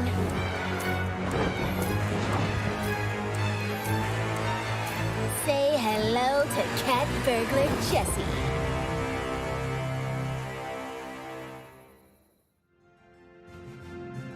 But Jessie, why? I don't understand, Ark. Did it really upset her that much when Piper like trod on her in that beautiful Piper trailer? Like I don't get it. What's going on? I'm not mad, Falcone. I'm just disappointed. I'm upset. I'm distraught. It looks like a great skin. Is that new skin, you think? Cat Burglar Jessie? Oh, dude! If it looks is, so cool. If it is, I'm just saying, like, I'm first in line, superstar. I'm first in line. But I mean, it goes to show, like, you push someone to the edge enough, and they break. Everyone has a breaking point, even Jesse. You think you know a girl. You think you know a girl. Anyways, it is finals time here for the Brawl Stars October Mainland China monthly final. It's Nova Esports versus Trick of China. And you know what, Ark? I'm going to put it all on the table here. Trick of China are going to win this one. Oh, as straightforward and as blunt as that, Falcone. Trick and China are going to win this one. Yep. I admire that. I would like to share that same level of support. I'm going to just run through some facts for you guys a little bit. Ark, you pointed out earlier that Nova have lost 10 sets this year, okay? Trick of China are responsible for 4 of those 10 sets. Thank you so much to the production team for sending us these messages on the fly. Last month, Nova won 3-0. It was a nearly perfect game at that. They only lost one game singular in the whole match. But this year, you know, Trick of China, they've been doing really well so far today. I'm feeling it, Ark. I'm feeling it. I'm feeling a Mortis ban from Nova, to be honest. I mean, if we look at how White was playing that in the previous series and the fact that they already banned it today, I think that they've got to at this rate. But it obviously depends very much on these maps and modes. Well, it's going to be a hot zone on Split to start things off before moving on to Bounty on Dry Season and then Gem Grab on Hard Rock Mine. I'm not going to go any further than that just yet, because there hasn't been a single set picked up by the losing team at all today. Like you said, a lot of donuts on the bracket. And Teddy was just saying to us in the break that he in the games that he cast today, there wasn't a single game win by the losing team at all. We had one, I think TIG Origin, we were able to pick one up against TKE, but that's it. Otherwise, it's been a complete whitewash all day.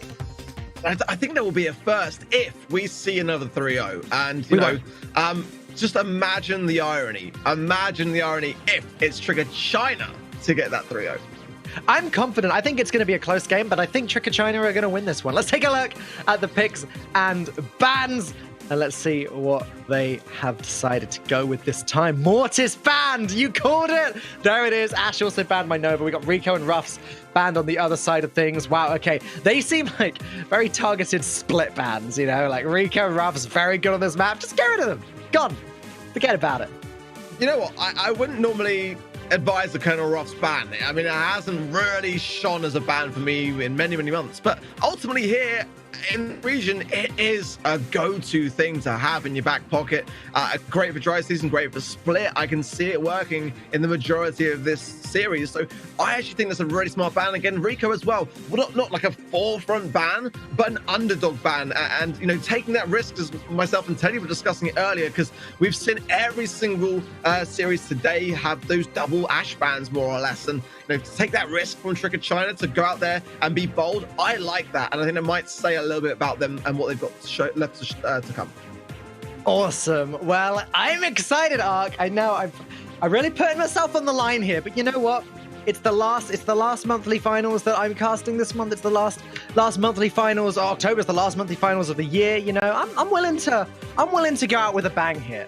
Looks like 66% of you watching at home believe that Nova are going to be taking this one down, and 34% of you are with me. You're the smart ones.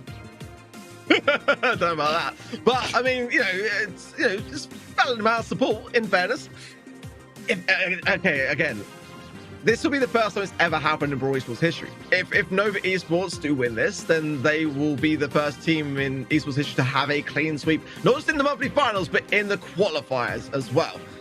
Hey, actually, history's being made either way then, right? Because if Nova lose this, then Trigger China will be the first team to take down Nova this year.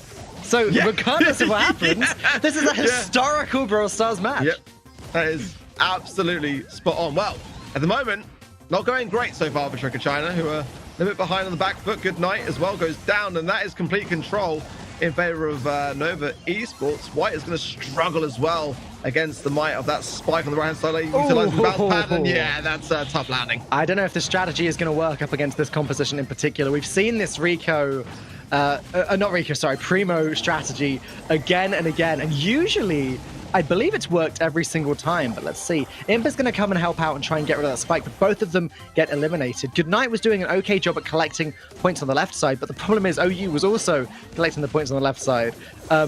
Trigger China are running out of time, Ark. By jumping in today, taking care of his business as usual. OU there, oh my word, that's a really smart wall. He didn't get the most amount of value because it was the end of the game, but... Well, he was doing it earlier as well, because I think it was Goodnight on the other team was sat in the zone, and OU was also sat in the zone, and they were just both collecting points with the Sprout wall block in between them. It was really funny.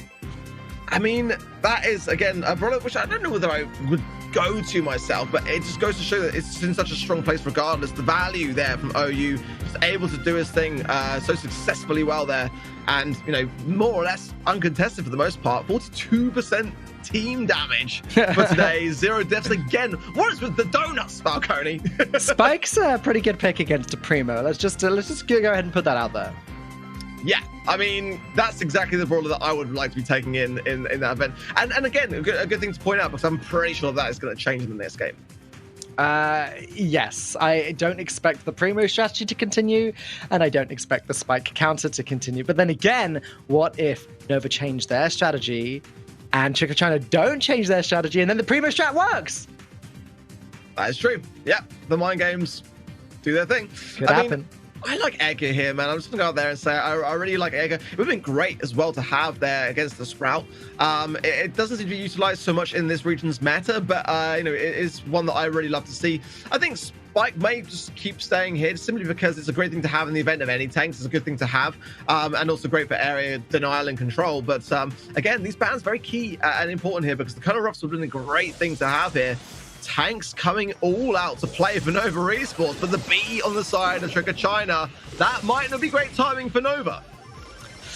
Yeah, interesting way this has come about today. the bulldozer, as you said earlier, making a return, just hanging out in Trick of China's spawn. Good night, struggling a little bit, and yeah, Nova are just doing a great job of just sitting in the zone. White's able to take that left zone off of them, but still Nova full control of the right one and over double the points of Trick of China so far. Well, today goes down, but at the moment, honestly, the amount of capture points so far in favor of Nova, the B is the best thing to have, but they're not really getting those shots to land and getting the control. OU just staying firm, and today's flicking that super. He's taunting White there just to reiterate that he is still very dangerous. Going in now, a great time. The slowdown will connect, but he'll be able to get behind this wall here, and the Spartan, in the meantime, just doing the work and goes in. That is honestly great work from Nova because oh my gosh, they had the B. They had it. They did. I actually thought that that White was going to get that final elimination on the B and eliminate everyone there, but alas, it's not going to matter anyway, as Bull can just stand there until he gets eliminated. Too much health for the other team to do anything about it. I mean, Trick or China just struggled from start to finish, really, just to stop the onslaught. And again, Nova were playing the objective, plain and simple. That is the thing which made them win. And Trick or China needs to better shake them off those zones. But by the time that they started to really collect themselves, it was way too late. That was the problem.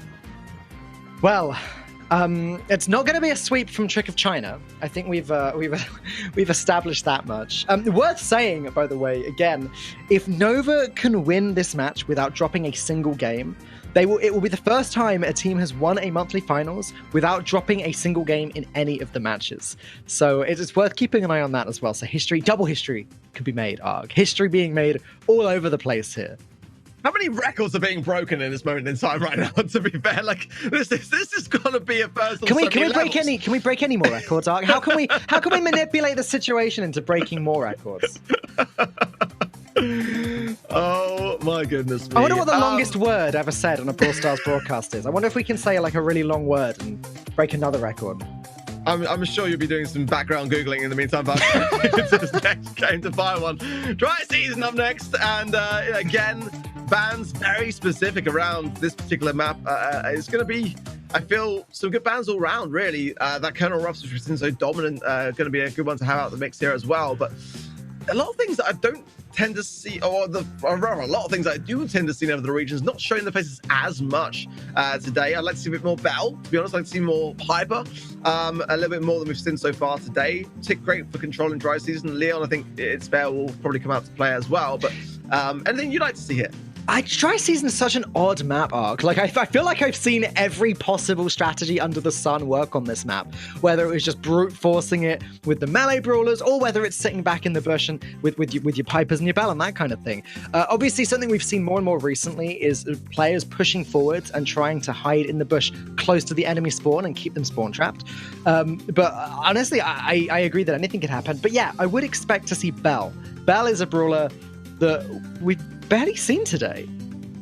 Yeah, I mean, a little bit in Siege, rightly so for the marking of the bot, but ultimately, yeah, I mean, I think it's the great thing to have. Ultimately, in dry season, more often than not, it does tend to favor you when you're on your back spawn, but it's a great thing to have to be able to assert more pressure in those situations, really, and better than Piper on the back end when you're in that spawn side things. Piper can be very difficult to be able to maintain that ability to defend in dry season, but I think tanks could well be a factor here as well if teams want to take that risk. And risk is definitely something we've seen already from Trick of China, but didn't really pay off for them in hot zones. So if they are going to take that risk, they've got to make it count in bounty.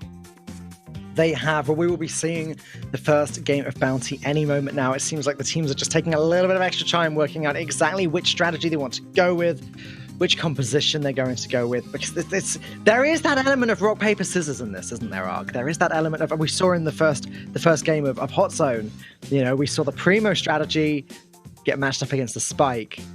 which meant that it didn't work out so well. But maybe if the spike wasn't there, the spike and surge weren't there, if they were different brawlers, maybe the Primo would have worked. So you need to be very careful when picking your composition, not to lose that first round of rock, paper, scissors too. It's going to be Brock, Max, and Gene up against Tick, Brock, and Leon. So apart from the Brocks, very different compositions. Yeah, going to look for some big magic hands from a Spartan, but Input applying the pressure there. Today goes straight onto the lollipop drop, and I think rightly so, as the time to do so was really there. Killing Puffs as well, going to be very clutch and important for a Spartan, so we need to stay alive here to be able to support this this comp, and the max speed going to be necessary from Today to close the gap quickly. Oh, just evading that. Today comes back with 4 stars, by the way. Yeah, definitely very happy with that, especially with a Max now. Hiding at the spawn, you can dodge shots quite easily, popping the super. Actually going to play aggressive and go for the Tick. Gets rewarded for it, even manages to take out the Tick head without taking damage. This is so strong from Nova. Arc, I am just beginning to regret my prediction. I mean, anything can still happen, but it is definitely a dwindling start. It's safe to say for Trick of China. 0 stars is not what you want to see at this point in the game. Can it be turned around? Yes, but not as far as Goodnight is concerned. It goes down. Spartan, the support for Today, and Magic Hand is ready to roll as well for him. OU, not the most amount of stars, but staying strong and is ready for the support needed as Dim comes in now from the invisibility. But at the moment, this could be a missed Magic Hand from a Spartan, but not anything too much to worry about. The lead's still so much in favor of Nova Esports. Yeah, I mean, 13 stars to 0. Nova do have that back against the wall a little bit. Trick of China, I would say, are in the better position on the map. Today, a beautiful gadget pop there to save himself from taking so much damage. Aspartam might get eliminated here, but actually finds the elimination on White instead. Honestly, Arc, Nova are dominating this. Yes, Aspartam does eventually go down, but honestly, who cares? Point goes to Nova. Nova stealing stars right now, but only in the right ways, really, when you think about it. You know, asserting them in every sense of the word. Trick of China just don't seem to be the same team that we saw previously. They are struggling a little bit, and you know, I think it's fair to say, and rightly so, simply because there's been no instance this year where they've come out on top against Nova Esports, and Nova Esports want to continue their reign on this, not just this region, but every region at this point in time. It's been such a dominant performance this year, and you know, they would not want to fall at the final hurdle, would they? Let's be honest. I'm not going to lie, Ark. If you look at the two sides of the bracket for today, the side that Nova and TKE and TIG Origin were on was a much more difficult side of the bracket, realistically looking at records and everything, compared to the bottom half of the bracket, which was Trick of China's side. So yes, well, it looks like Trick of China have had it pretty easy so far. It looked like they were dominating. That could be partly because they had an easier road to get here, and now they're actually facing up against one of the best teams in the region. They just can't, they're just not good enough to beat them. I'm still there, but it's not on their side, is it? That's the thing. And unless we start to see some resolve and some ability to handle this this pressure and everything that Nova Esports are currently throwing at them, then you know, time is not going to be on their side at all. It's going to be slowly ticking down, really. And I mean, you know, you got to think of what can they do about this? What can they do to try to counteract this? There's still some options, I feel, like the current bans that are in play. You know, do you think something's open? I mean, Stu was banned a little bit today, and he's still an option here, which one that I personally really quite favor. But they're actually going to match that, and I don't know whether that's the play. I mean, yes, it can pay off, but again, actually, just from a perspective, so we're with Trick of China right now this time round, but they are going to match that same idea with the Gene and the Max, and it's working out better for them, but they are playing catch up to that very idea. Yeah, they are indeed. And again, they're already sort of backs against the wall. We're going to see a pop of today's super. We're going to see Trick of China scrambling around a little bit, but look how weak Brock is. He's having to stay back. He can't afford to just run in and get eliminated and almost get sniped off by White there. In fact, he's low on health again, having to back off one more time. Trick of China so on the back foot with Aspartam getting pulled in and eliminated by White. This is not a good start for Trick of China. Let's see. As Gene Han with a Spartan could bring back the deficit here. Let's see, as Today has super as well. OU's got super as well. Everyone on Nova Esports has got Super's to bring back the lead here if they can. Super going out onto White. White has to juke it. Oh, a great pull. Got to be said from a Spartan. That has got all the healthy lead now in favor of Nova Esports. And they are feeling good about that. They're dropping the pins. They feel like they've now got the control. But the game is far from over. There's still 40 seconds left. Yeah, Nova have got themselves a significant lead now. Apologies, it looks like the teams are the wrong way around, by the way. If there's any confusion, just so you guys know, that is Nova on the red and Trick of China on the blue there. And yeah, as usual, Nova are in the significant lead. Great rocket fuel there from OU, and good night, and Imp are going to struggle here. Honestly, a Spartan with no magic hand to deal with it, but at the same time, today and OU absolutely are there. White's going to struggle here as there is a nice takedown, but not enough. 15 stars to 8. Nova Esports taking the second set, and again, they are not skipping a beat today.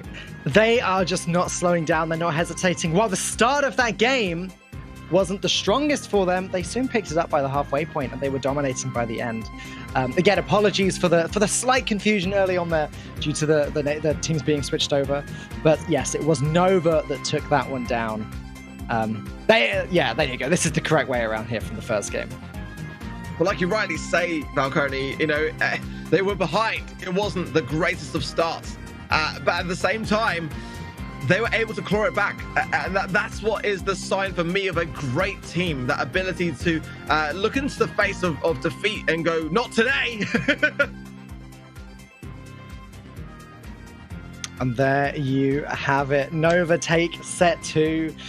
We are going to set 3. Is this really going to be another full sweep arc? Is that really about to happen? Is that where we're at? I genuinely feel like Nova are outperforming Trick of China. They are looking so superior right now. Going into this matchup, I've got to be honest, I was unsure. Just simply because Trick of China looked so confident in the semi-final stages, but now it could well be that they've met their match. The records go back in this instance, against Trick of China. Every time that they have faced off in a grand final against Nova Esports, they have been unsuccessful. They've claimed back a few sets here and there. I think you mentioned 4 in total to date, but it might be 0 today. It could be donuts all round, Falcone. Imagine, have we seen that ever in a... I know we're talking about the record of Nova not having any game losses today if they win this, but have we ever had a full day in the Brawl Stars monthly finals of sweeps without any sets being won by the losing teams? I don't believe we've... I don't think, to my knowledge. I think in LATAM itself we had something very close. Yeah. Possibly it may have happened already, but I'll take a look back in the meantime. But it genuinely could be well a first. I mean, if so many records, Falcone, again, we are looking potentially at so many records happening right now before our very eyes. Records everywhere, Ark. But which sort of record? Is it reverse sweep time from Trick of China? Will my prediction come to light? I feel embarrassed. Well, I mean, it was about 66% more or less, wasn't it, in favor of Nova Esports to the 33. Pretty much rooting for Trick of China.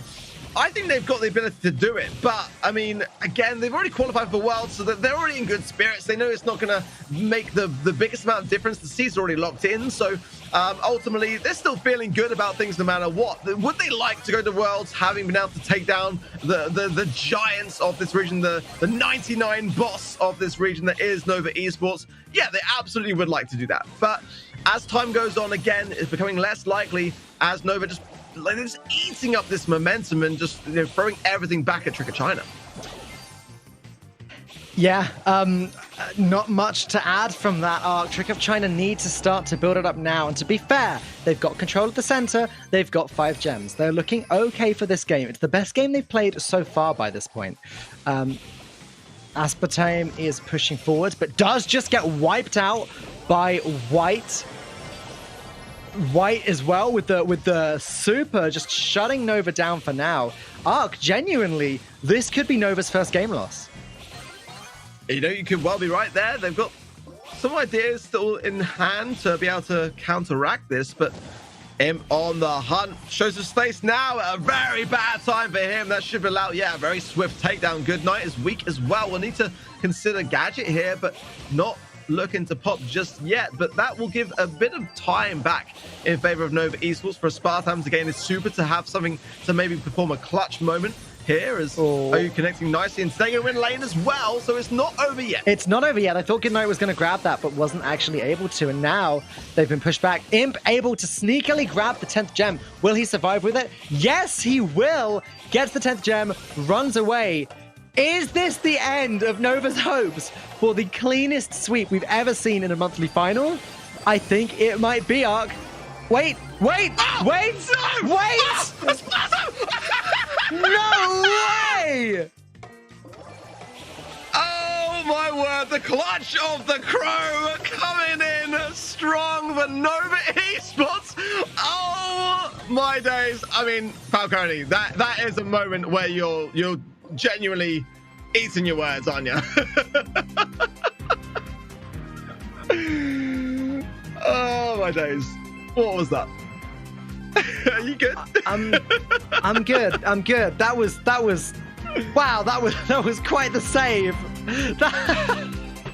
That was quite the save from Aspartam there. Oh my goodness, at the last possible moment. The perfectly timed Crow jump to get that elimination. Beautiful. Beautiful.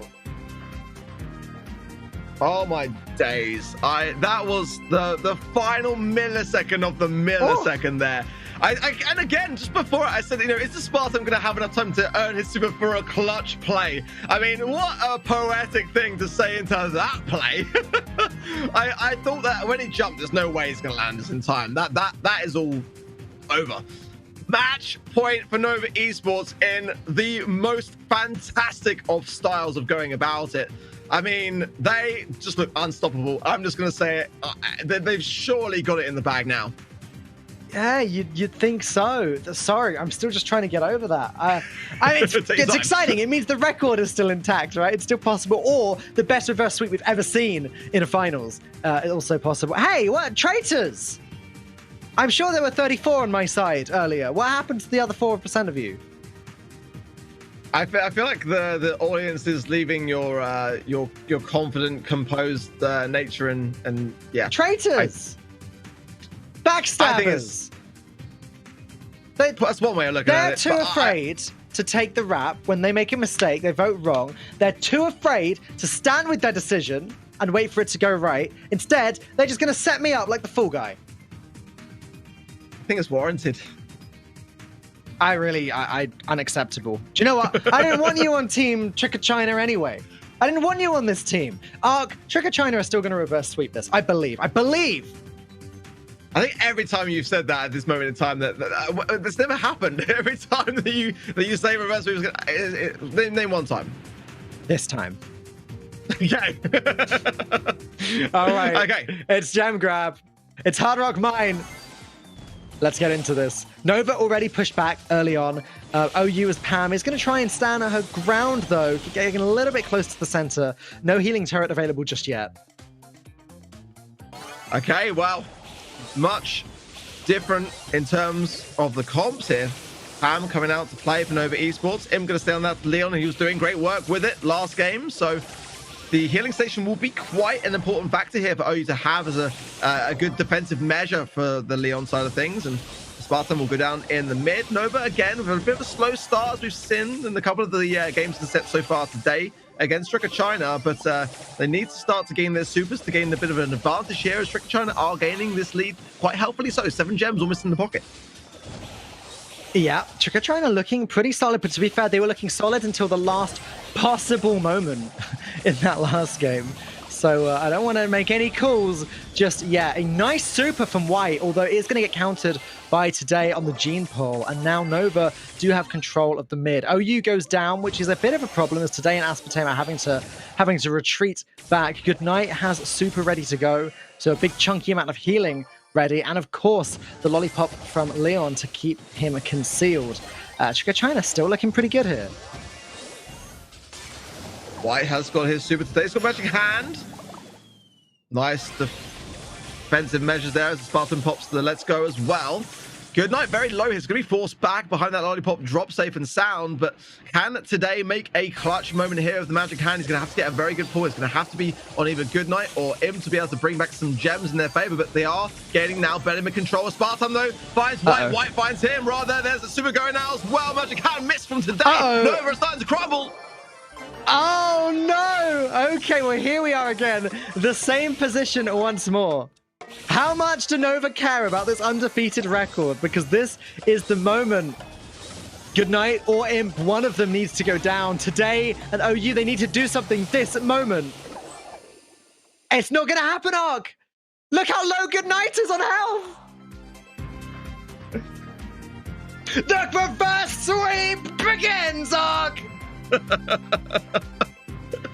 Oh, come on, guys. Do you really need to encourage him anymore? Come on, Trick of China. Come on. Just let it go. You're just telling Trick of China to just lay down and take it because no, they are going to win. This is going to be the most exciting reverse sweep, okay?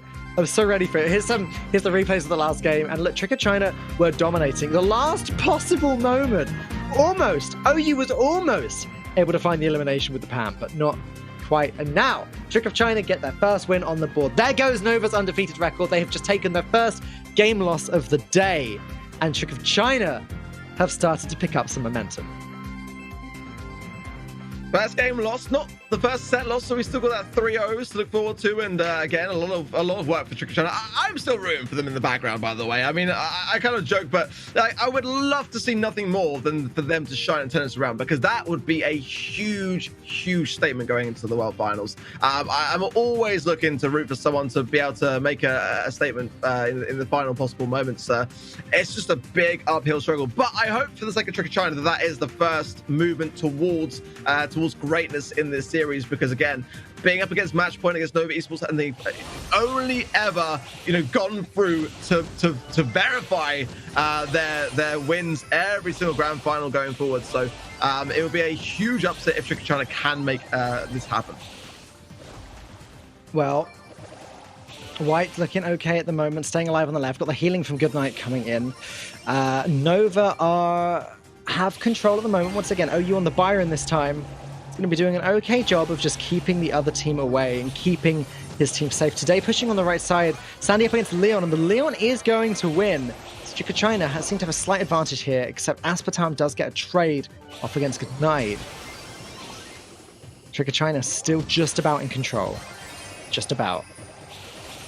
Good start on into Imp. Imp surviving on much longer than I gave him credit for, in all fairness, but now he is going to find trouble. Taken care of.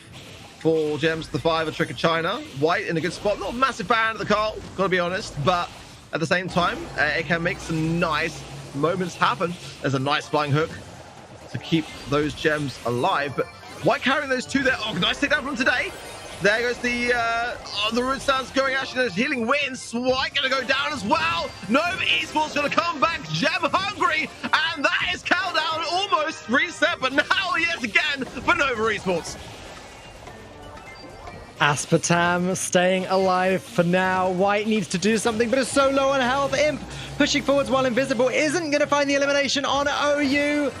I don't think there's anything Trick of China can do. That is 12 gems. Nova Esports, having lost a single game all day, are your mainland China October monthly finals champions and have now won every single monthly finals in this region. They are the only team in the entirety of Brawl Stars Esports to be undefeated in a monthly finals. Not a single match lost in a monthly qualifier. Not a single match lost in a monthly final.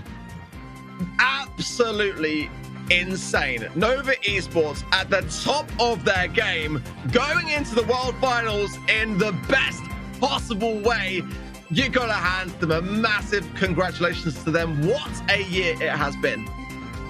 Just so impressive. In their own region, they have stood as the best of the best, uncontested, no question about it. Yes, there are 3 qualifying spots from this region, but Nova are the best, and of these teams, it is Nova that we expect to have the best chance to win the whole thing. How they will fare against the other best teams in the world, we don't know. It's very difficult to know whether they are outright just incredible compared to this region, or whether they're incredible compared to everyone else as well, because we don't know how good this region is compared to the other regions. We just don't. But that's the exciting part about going to the World Finals, and we're going to finally get to see exactly how everyone is going to fare. That play. I mean, we had those moments, didn't we, earlier today in Bounty with those insanely clutch Mortis moments, but I don't know how we're going to choose between the two, because that moment was honestly so crucial. And what an amazing thing to do. I just didn't think it was going to land, honestly. And that's a rare thing. When I see something going up in the air, I just fully expect that is not going to occur. But my word, Nova can rest easy tonight. They have outperformed themselves today so many times, and that was such a great play. Yeah, really incredible. You can't really say enough good things about a team in this position, can you, Ark? Because they've done it again and again and again. They've dominated every single month. There have been a few close calls, I think. I mean, as we know, they've not lost a single set all year. They lost 10 sets total, 4 of those against Trick of China, but still against Trick of China now, they just completely dominated. There's no question about it. Nova are the best team in this region. And that is your October monthly finals from mainland China. There's somebody else's opinion who I would love to hear from, of course, Ark. A certain somebody who's been waiting in the wings, having cast the semi-finals with you. Hey, Teddy, welcome back. What did you make of that final? Man, honestly, it's what we expected, right? I said it earlier. Both outcomes were fine by me. I both wanted the 8 out of 8. I also wanted Trick of China to find some success towards the end of the year. In the end, it is going to be the 8 out of 8 for Nova Esports. I think we saw this one coming a while back already, since they've been playing amazingly this year. But you just got to hand it to them, man. They've been phenomenal. And it's one of those teams that just seems completely unbeatable in their own region. Ark, talk me through the donuts. There's a lot to go around. Every single match today was a sweep. Pretty sure that's the first time it's ever happened in the monthly final. I mean, Nova Esports on that top part of the bracket obviously was the big story today. Trick of China on the lower part of the bracket was the big story of today. Meeting in the grand final, and of course, Nova Esports went all the way 3-0s and 2-0s all round. And yeah, that is quite a sight to see. Yeah, honestly, a very incredible sight to see. It just goes to show how wide, again, I said this earlier, it just shows how wide the skill gap in Brawl Stars really is, that you do have these huge differences in how effective these teams are. When you master Brawl Stars, you really master Brawl Stars, but yet you can continue to keep on improving, whether that's through your teamwork, your team play, learning the new brawlers, learning the new meta, etc., etc. You can just keep getting better and better, and Nova do keep getting better and better. Let's take a look at the regional point standings and remind ourselves one more time of which teams have qualified. Nova sitting on almost 900 points. Trick of China now steadily ahead of TIG Origin, as TIG Origin were eliminated in the quarterfinals, and Trick of China obviously made it all the way to the finals. But they are the 3 teams that you will see from this region competing in Bucharest next month for the World Finals. Teddy, is there anything you'd like to add about these teams? I mean, we definitely see some names that we've seen multiple times in monthly finals, particularly looking at TKE and CJR. Maybe next year will be their year where they can make it in that top 3, or at least really get incorporated in that tier 1 Chinese scene. For now on, this is the top 3, just, looking at some of the contestants that might actually make 2022 their year. All right. Now, we have actually got 2 top plays from today, because there was this incredible one in the semi-finals, and then a certain play you may remember from the grand finals just a few moments ago. So, Ark, why don't you kick things off by talking us through this one? White was going wild. There's the first super going in. There's the second super going in yet again with the swipes. 3, and then the fourth one wasn't even needed, because oh my word. It's rarely see more as a tool in shooting style, but when you see plays like that, it goes to show that it's viable. And this moment from Nova is with the Sparta in this jump, just getting the the nick of time. The double takedown, the heels to come back out to get past White, and the body blocking was there all the way home. Just phenomenal today. Honestly, some of the plays were insane. Absolutely beautifully done by both. And thus, Mortis was to be banned during the finals after that first one. And yes, of course, that final play of the day was particularly exciting at the time because Nova had not lost a single game by that point, and we thought they were going to go all the way. Trigger China had to ruin things for us, though, right at the end by taking a single game win, a single little scratch.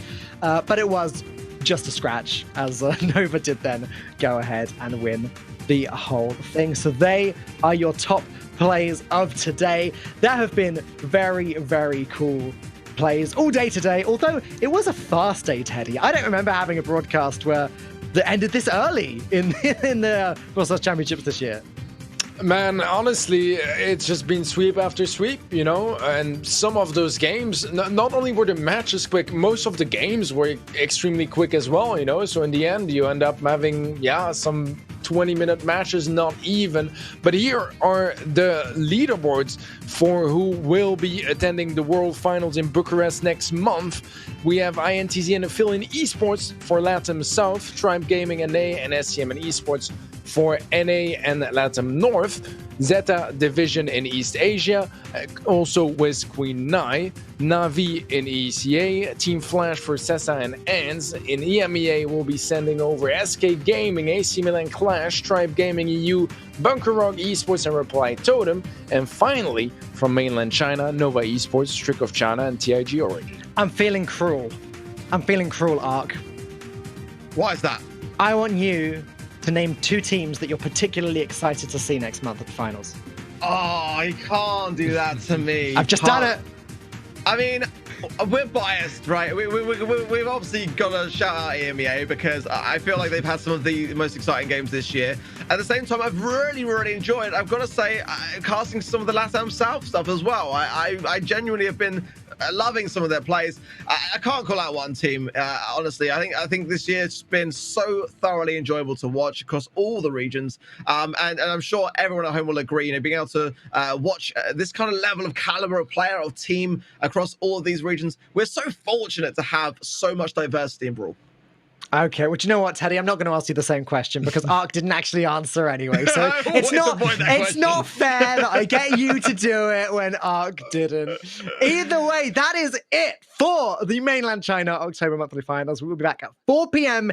BRT tomorrow for the LATAM South Monthly Finals. Teddy, any final words from today?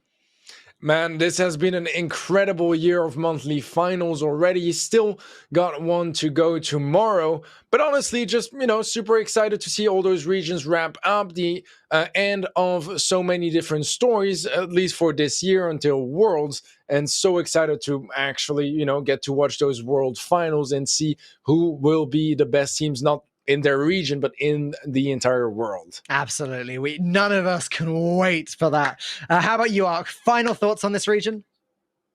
Just huge congratulations to Nova Esports. I mean, they've broken so many records this year. I think that this will absolutely be one that we will all remember and be comparing other regions and other teams to in the future to see whether anyone else can come out with something as fantastic as what they've been able to achieve. So congratulations to all those players, the coaches, the analysts, and everyone working in the background for Nova Esports, because it's an incredible achievement.